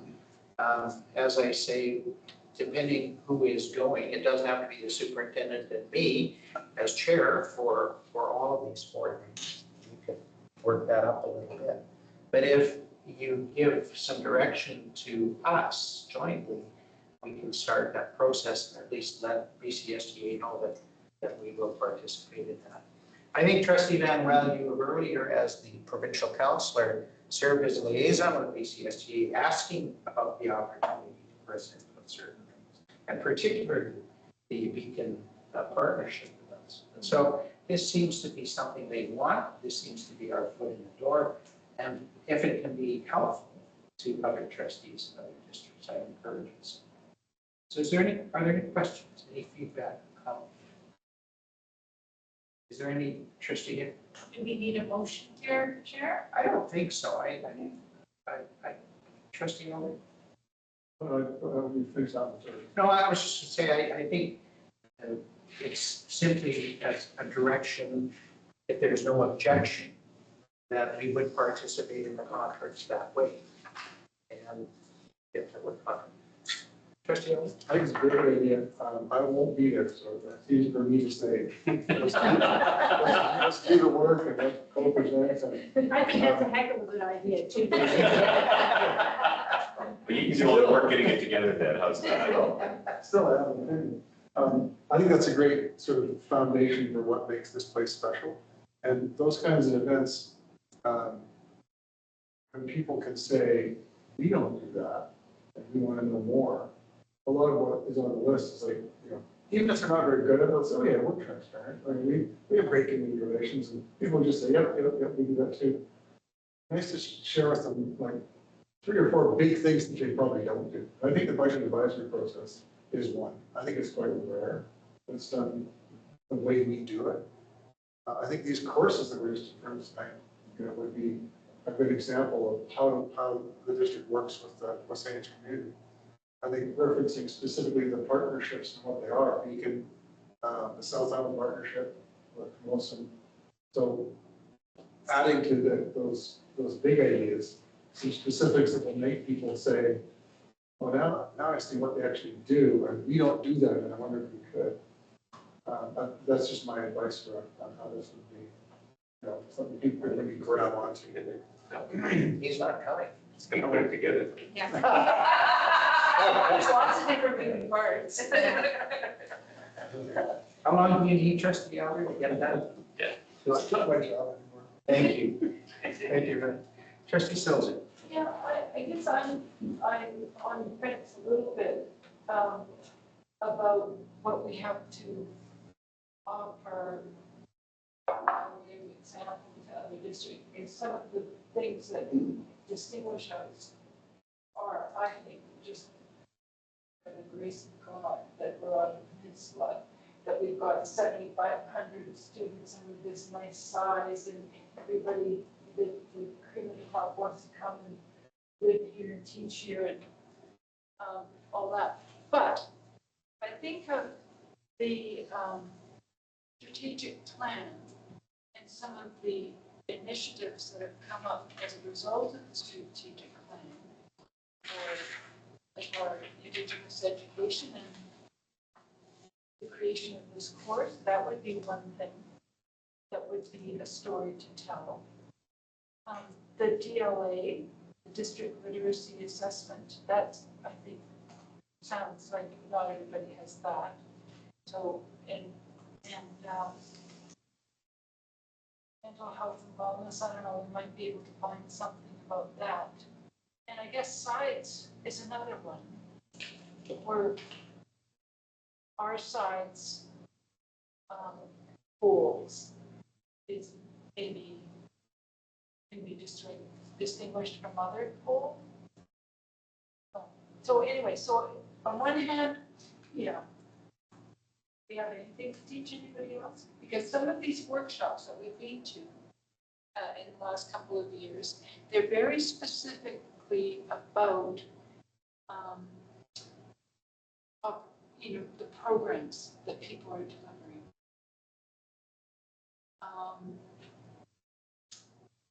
And exceptional teachers or emergency things that people had to respond to. So, yeah, on the fence, we can If we're going to do something, then it has to be really focused on what do other people need to hear from us. Not just that we're the greatest, but here's something. Try or might be of service to other districts. Thank you. Trustee Vandal? Well, I've got some ideas for trustee Elder as he presents this. I'm taking umbrage with my old trustee Elder, with superintendent said nothing extraordinary here. And we witnessed tonight, does it get any better than that? So I think that's a wonderful thing to profile for other people to see that. What we experienced, to get some of that background, how we partner with youth. Very fortunate with that situation. I also like how we take, and I've told many other of my colleagues around the province, what we do with our literacy intervention. How kids really need us and try to get those students, and they're successful. Our success rate, that's wonderful for our students. It's great. That's the elders, please. It's true that some of our advantages are coincidental or fortuitous, the geographic location.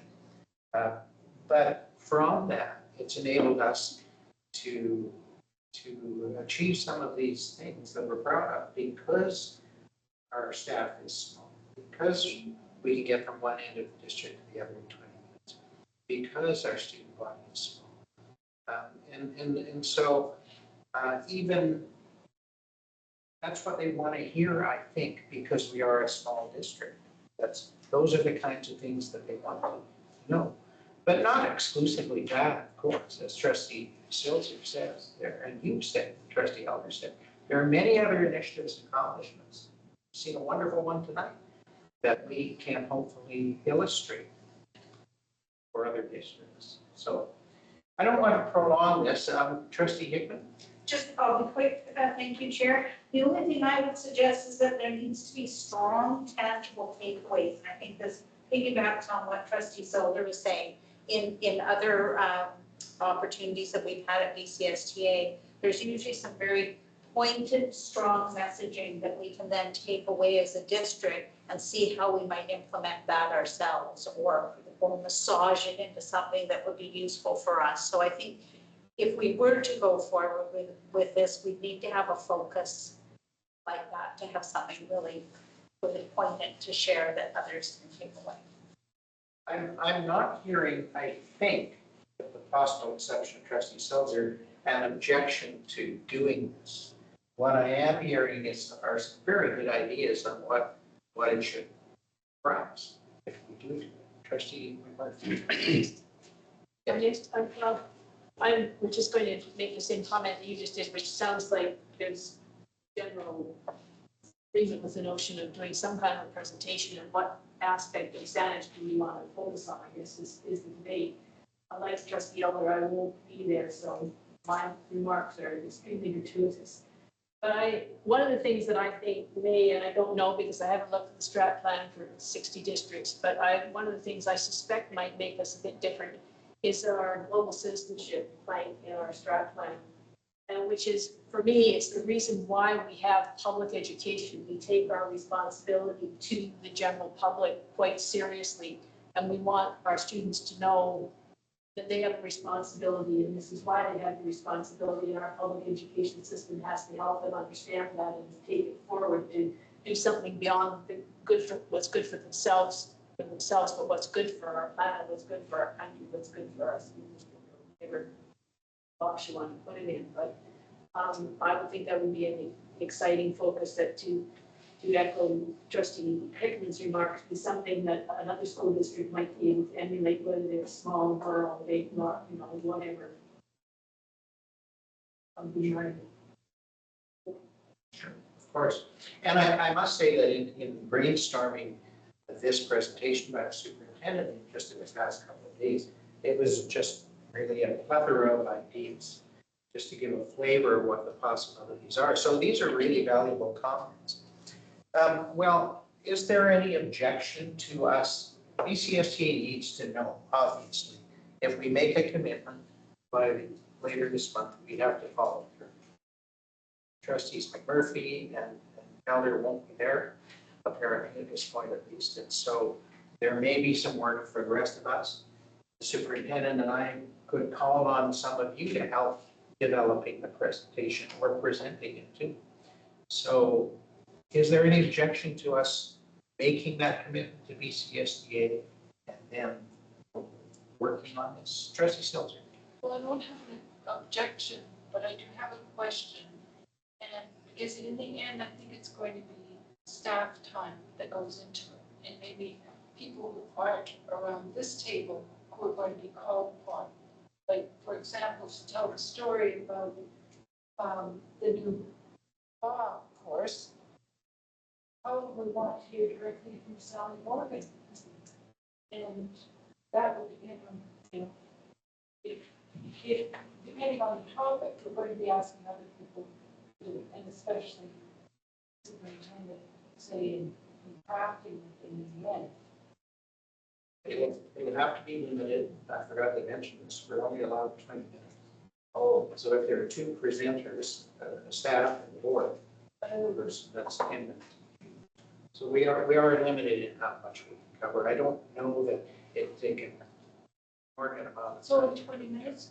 Well, because it's an hour or so, and there are the three districts, the small, medium, large, Okay.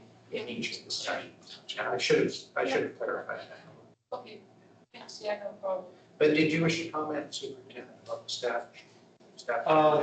I think if we solve, if we brainstorm ideas and it'll be an evolution of a process. And if it's somebody else that needs to come, we can see if they're available. If they're not, then we move on to the next idea. I think this is, the point of tonight's presentation was just to give that umbrella view.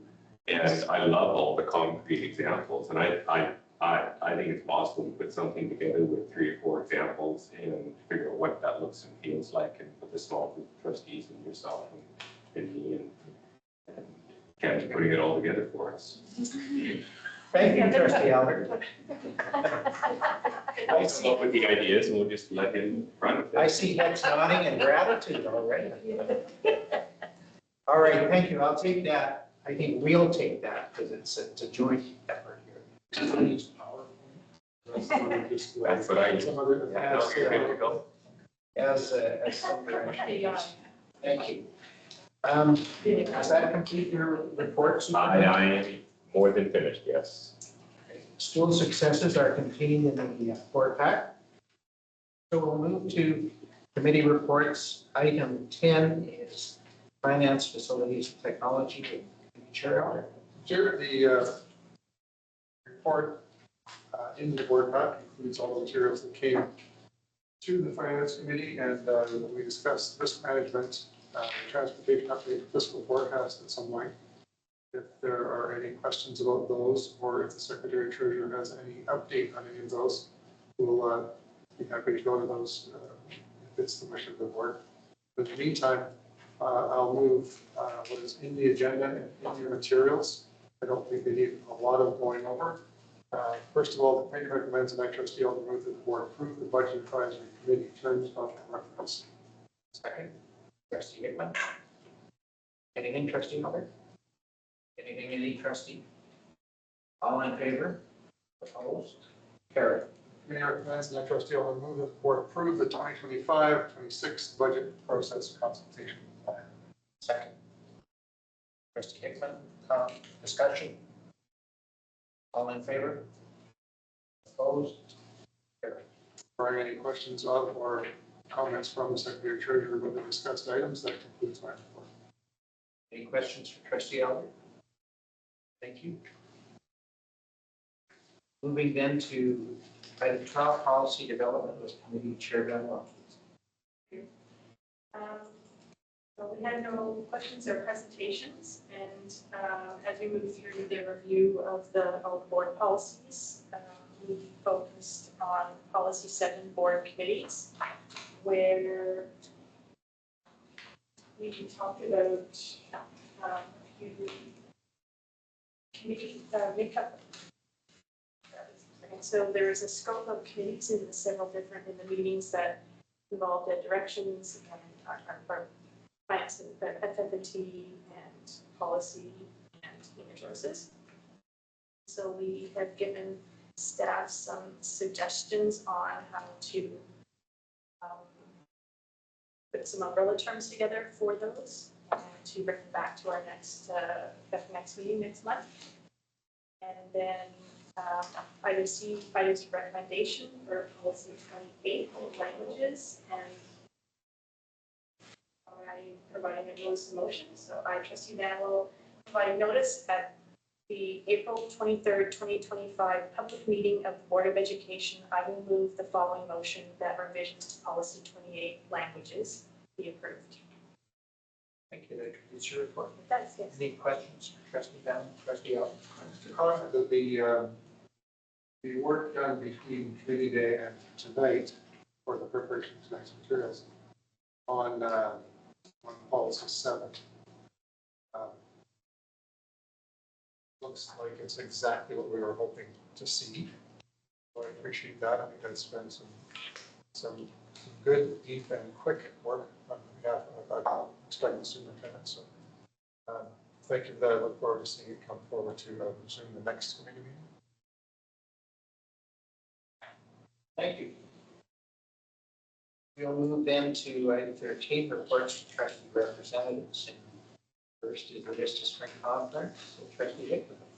Thank you, Chair. You did steal most of my thunder, so I'll try not to be too repetitive. One of the things is that Sherry Bell from District 61 isn't available to attend, so they're going to try and send an associate superintendent to the conference. We did receive confirmation from SD 61 while they are doing a lot of work right now, and probably the Vista Conference doesn't really want to hit their radar. They are very willing to offer a tour of Vic High on Saturday afternoon, and they will figure out how to make that work. So that was really exciting that they, in amongst everything else going on, that they did feel this was important enough, and that they are going to make every effort. So we're super excited.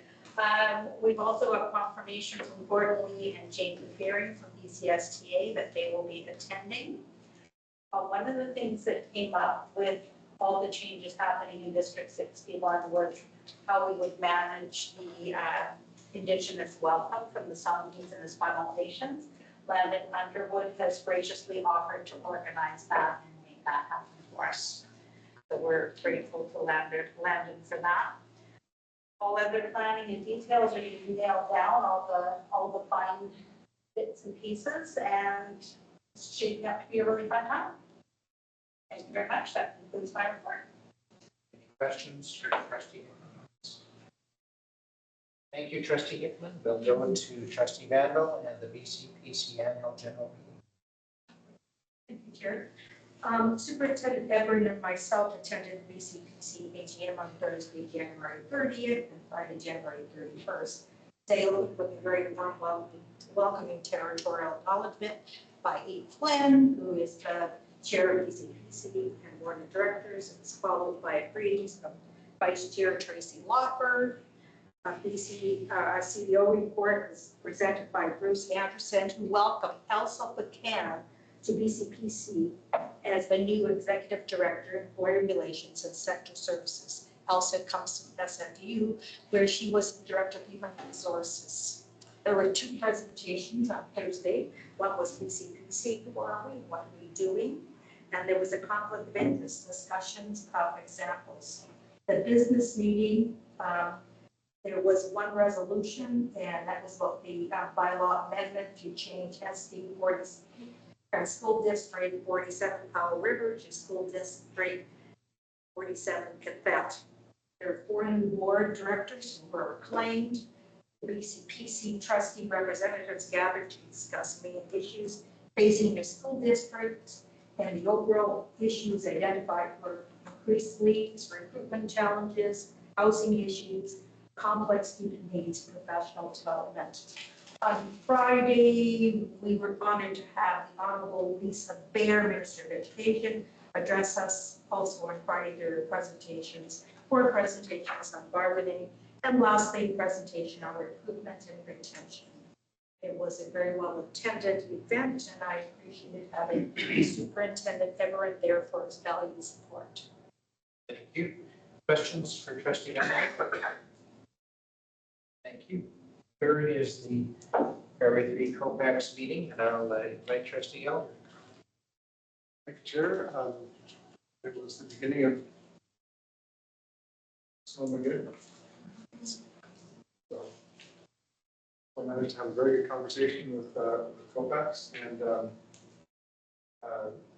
Chair Dunford and I learned a couple of things. I'll do the first part as I started on our ongoing appreciation of COPAX for their involvement in all of the work of the board, taking the A in COPAX seriously and providing good ongoing, very heard advice to the board on the matters that are within their mandate. And specifically appreciation for having representatives come to committee meetings and as tonight board meetings and participate in other processes, including administrative matters. COPAX is very, very pleasant, and their work is very appreciated in advising the board on key matters. We spoke specifically about budget advisory, which also has a capital A in it, because it's expected that that committee will provide good, thoughtful, strong advice to the board through finance to the board on budget planning.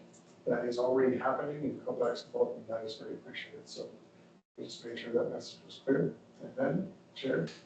And then I spoke about the mandate letter to the minister, which I referenced in my report this evening, so I won't repeat it as well. And the experience, of course, is that COPAX has a number of partner reports, and so we have to be conscious of our time. And I think Trustee Elder and I selected our topics carefully and singly in order to fit it. And as always, COPAX has good questions for senior staff who attend the case last time. And will be the case again, I believe next month will be an actual working session with Secretary Treasurer around things to do with budget planning. So thank you to senior staff for their ongoing connection to COPAX. Any questions on this, trustees? Thank you, Trustee Elder. Trustee Silzer, the Memorial Park Society. Chair, I attended the Memorial Park Society meeting on January 21st. Terrible amount of time was spent at the meeting discussing pickleball courts.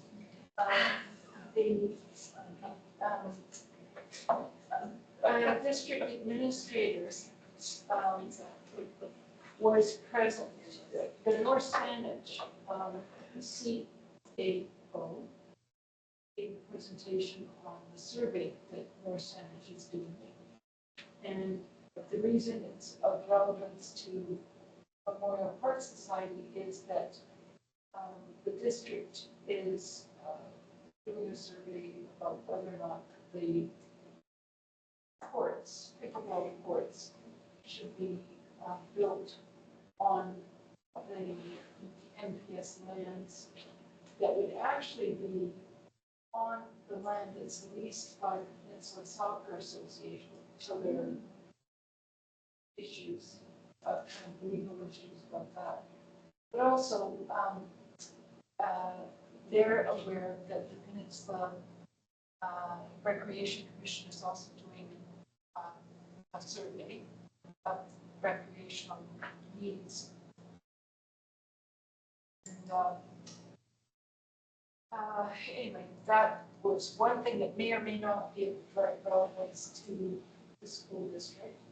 But the thing that we've always been following with interest is charitable tax status of the MPS. And still on that, but that's because their constitution needs to be amended. So the MPS society, Memorial Park Society, has to have a special AGM, a special meeting to pass an amendment to their constitution so that they are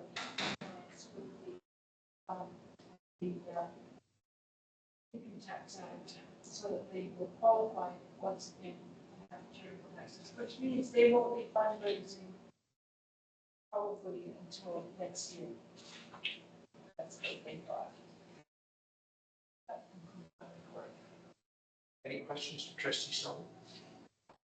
Thank you. And then to you, Trustee Manuel, for the next two items, the Victoria Family Court and Justice Committee, and then the Provincial Council. So I attended the last meeting, and it was the AGM. So in one of the part of the package was the draft annual report, and in the report you can see the highlights of what we did throughout the year, presentations we had, the guest speakers. There was also the strategic plan is in there, the executive reports and the subcommittee updates. I've actually joined two of the subcommittees for the coming year, the communications and priorities and grants. So kind of get a little bit more involved in that. We passed a motion, and essentially it's a giant motion. I'm not going to try to read the whole thing, but it was a call for action to address some of the many provincial shortfalls in providing services and gaps in services, including integrated services, which are the responsibility of the provincial government for youth, children, students, and their families at risk.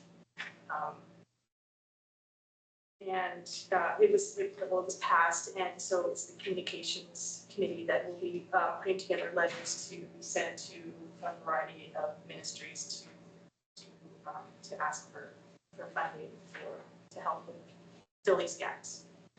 And then one last thing, which happened afterwards, we received notice that the MISS team, so the Youth Mobile Services team, has received a federal grant from the Department of Justice Victims Fund, and they're being funded through to September 30th, 2027. They're funding the counselor portion of that. So so Mia Golden will be continuing with that full time, which is good. And she's joined by Saanich PD, Shauna Bainbridge. So the two of them will be supporting some students throughout the CRP, which is really exciting. And I think they're also waiting on another grant that they applied for that could possibly give them 5 years more of funding for that. That's our report for the court justice community. Any questions for Trustee Van Wel on that? Trustee Sulzer? I'll pick up. Mr. 61. No, it didn't. We had a big meeting. Part of like a lot of it was for the AGM, so that didn't come up. I do know, aside from the actual meeting, some people did express how happy they were that things are moving forward with the plan for the students and the safety plan for students. So, but that was just in passing. And then Provincial Council. Yes. So, as you may recall, at our November 27th meeting, we passed a motion that the board would raise with the BCSTA the matter of the $75,000 threshold for the Sophie report. And Chair Dunford wrote a letter to President Carolyn Brody on December 4th, and also in letting her know we passed this motion and advising that we had an intention to put forward a motion to Provincial Council for this matter.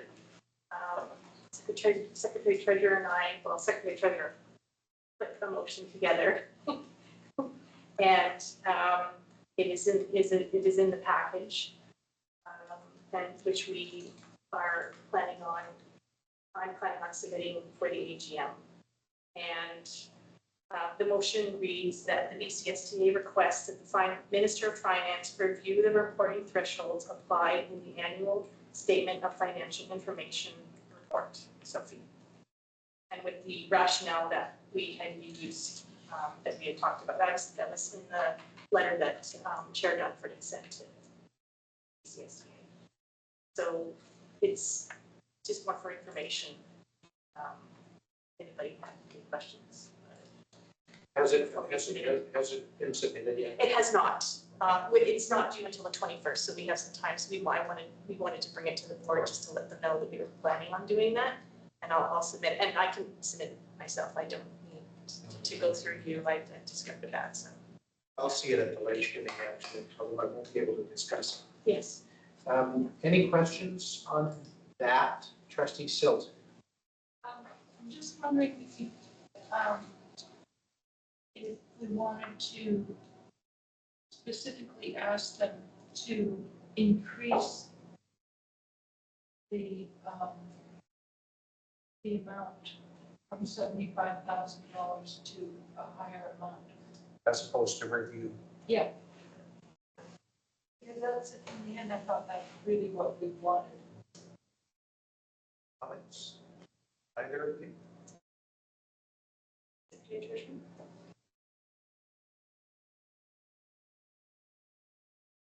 The motion is requesting that the Minister of Finance review the reporting thresholds. And then the rationale speaks to how they have been increased for a number of years. So I think it's clear in the rationale that the intention would be that they be increased. We just say increase. Yeah.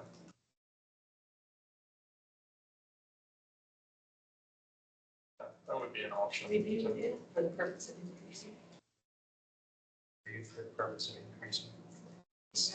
And then we can only go one of two ways, up or down, or stay on the same. Yeah, exactly.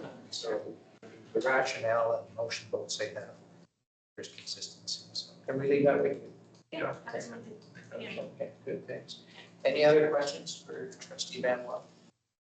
Thank you for following, Barry, thank you for following through on that for us.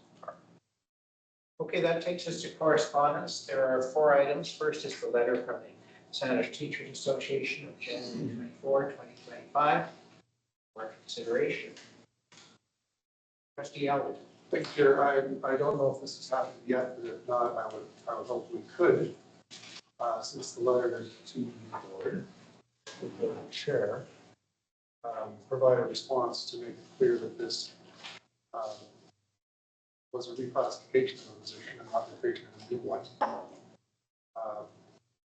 That's happened before, and it's the board's purview to do that. And that, in fact, while the suggestion is there's been no increases to support for learning and mental health, there have only been district management increases. That's, I believe, actually inaccurate. So I hope that there could be a response to each of those 2 issues at least, and if that's not happened yet, without moving that happen, I just hope it can. It hasn't happened yet, other than simply being acknowledged. So I would welcome a response. I think it calls for a response. You don't wish to make a motion? I will. Yeah, let's. I encourage that the chair, on behalf of the board, respond to the Sandwich Teachers Association in regard to the concerns expressed in the letter, which fill in those blanks. Second, Trustee Hickman. Further, Trustee Elder. Maybe just a question, the superintendent. I guess mostly the superintendent, is there, you see any problem with doing that, or is there be an actual benefit, or it's neither one or the other? To you, Mr. Chair, I think it's appropriate to offer a response to the STA and to make sure that there's accurate information. Trustee McMurphy. I'm not sure what you mean by accurate information, because when I read this letter, I thought they had a point. We used to have 1 assistant superintendent, now we have 2. That's not a creation of another position. I'm not sure what is.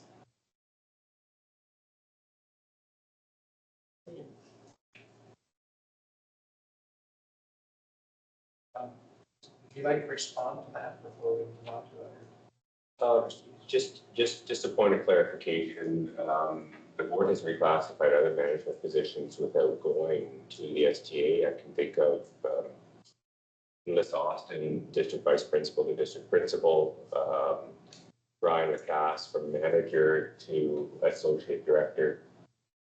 Those have all been, reclassified by the board due to the complexity and, the, appropriateness of having a different classification. So this wasn't a new position. This wasn't one that needed to be recruited for. This wasn't one that required a job description and a recruitment plan. It was to recognize the complex portfolio and the relevance of changing the position from director to assistant superintendent. So I would respectfully disagree with Trustee McMurphy's suggestion, but I certainly hear it. Thank you. Trustee Hickman? I'm just wondering, the letter that was sent to us was also sent to COPAX Yes. and to our parent representative, and I'm wondering, is there a way to make our response public in that, just to address what's already been put out to the parents? Well, if I'm authorized as chair, the letter can be copied to COPAX or anybody else. But it's up to the will of the board about that. Trustee Elder?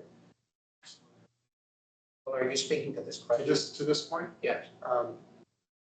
I don't see any reason to, and I can see some downside to copying everyone who's copied on their letter. I think it's just a response to the STA. If they wish to share it with their general meeting or executive or partner groups, that's up to them. But I think it's just a response directly to Mr. Peterson. Thank you. And did you, before I go to Trustee Silva, did you have something else you wanted to comment on? Trustee Silva? Well, for the record, Chair, I agree with Trustee McMurphy. And I was not at the meeting in which the new position was created. I was very surprised when I regained consciousness from and read or found out about the result of the competition, that there was indeed another assistant superintendent position. So I agree. I think you've got a point. So anyway, how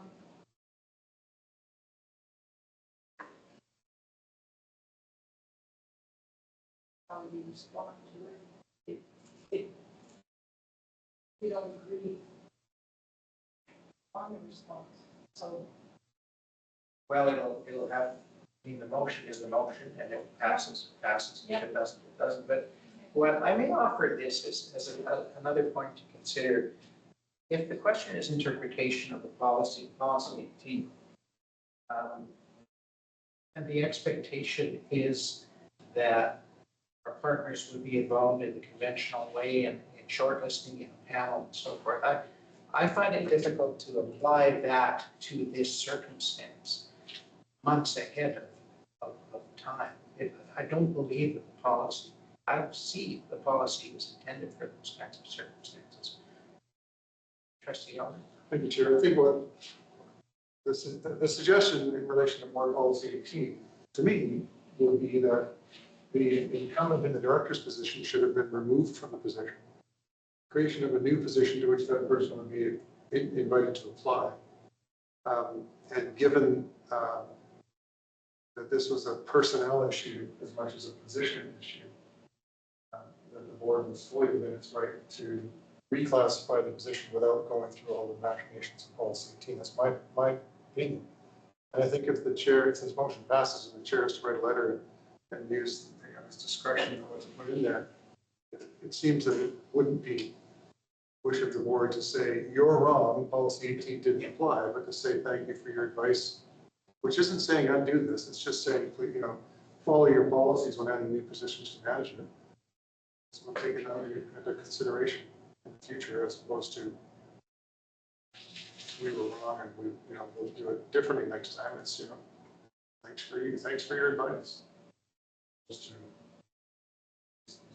stand by the apparent non-adherence to board policy 18, because I don't think we have a consensus on the board to just say that. We need to be more general. Trustee Hickman? Thank you, Chair. Do we have past practice examples of reclassification that would fit this scenario?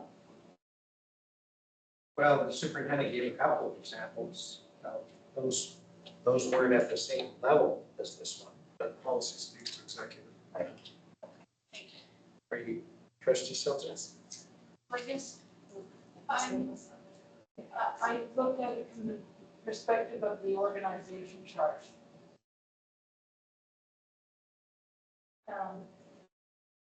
You can reclassify somebody to a position that already exists, but in this case, a new position was created.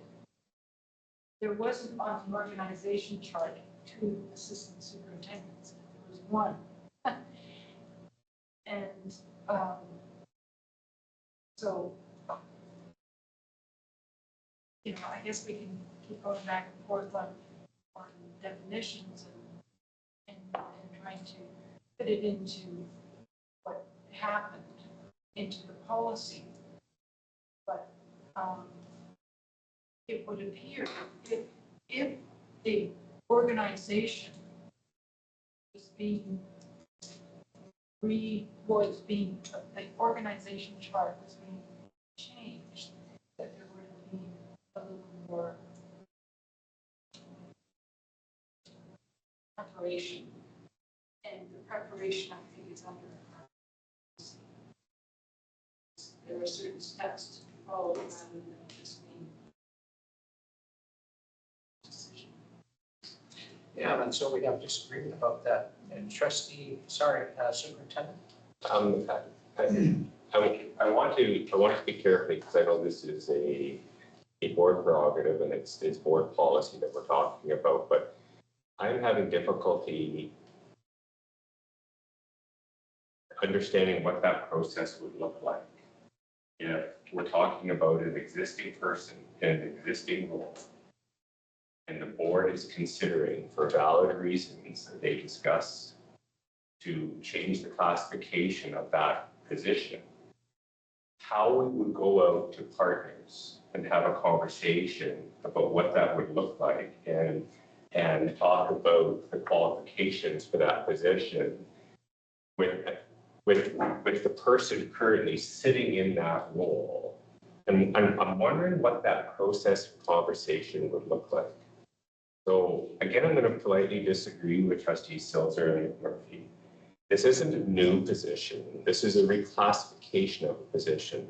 We did not go to the association or to the parents or to the QB union when we reclassified Melissa Austin's position from district vice principal to principal. I'm not sure what that would look like and whether that, I can't see that being respectful to the person who's in the position. I agree with board chair Dunford that the intention behind policy 18 is to talk about the creation of a new executive level position with a recruitment plan, with a description of qualifications, with a consultation plan, with involvement of partners. This was not, I believe, the intention or the spirit of policy 18 when it was written and when it was intended to talk about the creation of new executive level positions. So it sounds like it's a disagreement on the intention of the policy, but I still fall back to what would that process look like if we were to abide by policy 18, and I'm not sure how that would be appropriate for this particular situation or another similar situation. So, thank you. Trustee McPherson? Well, I disagree with the STA in their analysis of saying that this is analogous to policy. This situation was analogous to a situation covered by policy 18. I agree with the superintendent in that respect, in that this was not a creation of a new position. It was a renaming of an existing position. But the fact remains that they also have a point, which is that we used to have one assistant superintendent and two directors, and now we have two assistant superintendents and one director. There was a change. And I don't know if we have a policy other than policy 18 that would cover this particular circumstance, because it is something that certainly, I mean, I was part of the process myself and happy to have been there and happy to have made the decision or the recommendation. And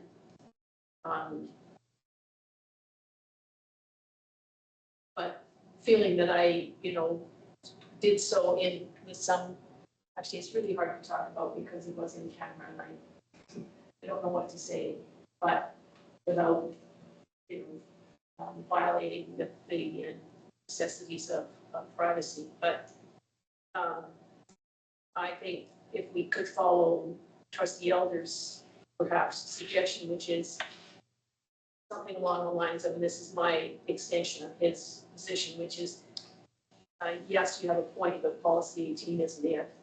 And this was not contemplated for, I don't know how we describe it, the process that we went through, but I don't think we have a policy that covers the actual process that we went through. And I think it's fair to say to them, yes, you're right, it was something that was not contemplated when we went into the process, but that's what came out of it, and we don't have a policy to cover that. Should think, Yeah, whatever. Trustee Silver, I'm happy to come back to you, but a number of trustees have already spoken twice or more. So can we be fairly brief and wrap this up and then get the votes? Trustee Silver? Yeah, just to say this one thing, and that is, I think it's quite separate, the issue of whether or not the STA should have been consulted and whether or not the board was following board policy 18. So separately from, if you just look at the fact, like I said, the organization chart, and you say, yeah, there's a new position there, then the reason I think we have this policy is so that everybody has a chance to, who wants to, has a chance to get transparency as to how that position is going to be filled and what it means exactly. Because when you just reclassify somebody, you haven't made it clear to the rest of the world as to whether that's the same job exactly. What are the duties of a new assistant superintendent versus a director of instruction? So this policy, I think, is meant to make it really clear. If you're going to make a change to the organization, then there are steps to follow this procedure. And in fairness to everybody who may want that position, so that's all I'm saying. Thank you. Trustee Hickman? I'll ask. May I close? Yes. Thank you. I stand by my belief that this is not the creation of filling in a senior executive position. It is an existing senior executive position. It's a reclassification. Same work, not a new job. It's just being done at a level that didn't reflect its level of complexity and service. So reclassifying was the right thing to do. And I really don't think policy 18 but and it was the board's decision. It wasn't brought to the board by senior staff. The board made this decision, and the board stands by this decision as a corporate board. Internally to that, I think we may want to have some discussions going forward within the board about should this happen in the future? Is there some other considerations to give to it? But that would be for the future. As far as the past is concerned, this was the right thing to do. And I think the chair will find a way to diplomatically put all of this into a response that will do us proud. Thank you. Unless there's huge objection, I think it's time to vote on this. Clancy, can you read us the motion once more? Kenny? The chair responds to the Centers Teachers Association in regard to the concerns expressed in the letter. Discussion has been helpful, to me at least, with respect to what that letter could be. So I'll put the question, all in favor? Opposed? Thank you, the motion is carried. The second item is the letter from Mr. and Ms. Bowman of January 24, 2025, which is transportation issue. Would you like to address this, Mr. Reed? Yeah, I can address it briefly. As the board is aware, we have people that are waitlisted for transportation service, and a number of families that are disappointed that they're not able to access transportation services this year as ridership has grown and the capacity of our system is limited.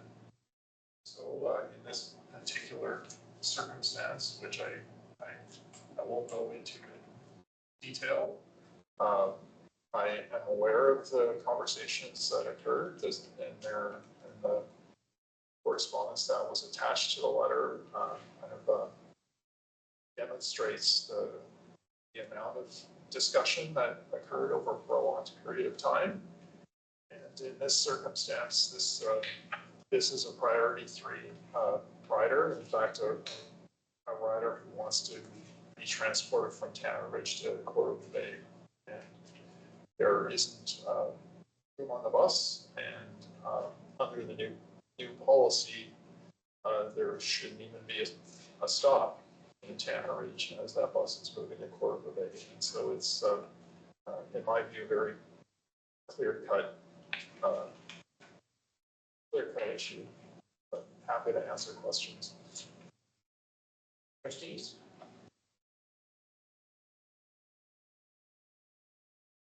Yeah. Sorry. The letter is peppered with suggestions of unsatisfactory responses or no responses. It would be out of peril to not respond. So I would hope that we can pen a letter just to say that these are not matters that fall in the domain of governance, fall in the domain of operations, and we trust that our, senior staff and district management are handling this matter. Whatever the words would be, something that says we trust our people. We heard you, but we trust our people. We're not going to involve ourselves in this. So, if they've asked us for 3 things, we can give them those 3 things. Like we need to respond and say, we received your letter, however. Without a formal motion, is there agreement? Is it trustee Elder's suggestion, no objection? Yes, thank you. From the chair? From the chair, thank you. That's the understanding. Thank you for that analysis. And then third is the letter from the Greater Victoria School District Board of Education, January 24, 2025. Addressed to the Premier, the Minister of Education, and others in government, and we were copied on that. And it concerns climate advocacy. Trustee McCarthy? So you need to be seated, we're going to do that right. We already have it. Yeah. Anything further before we move to the last? Which is the letter from COPAX.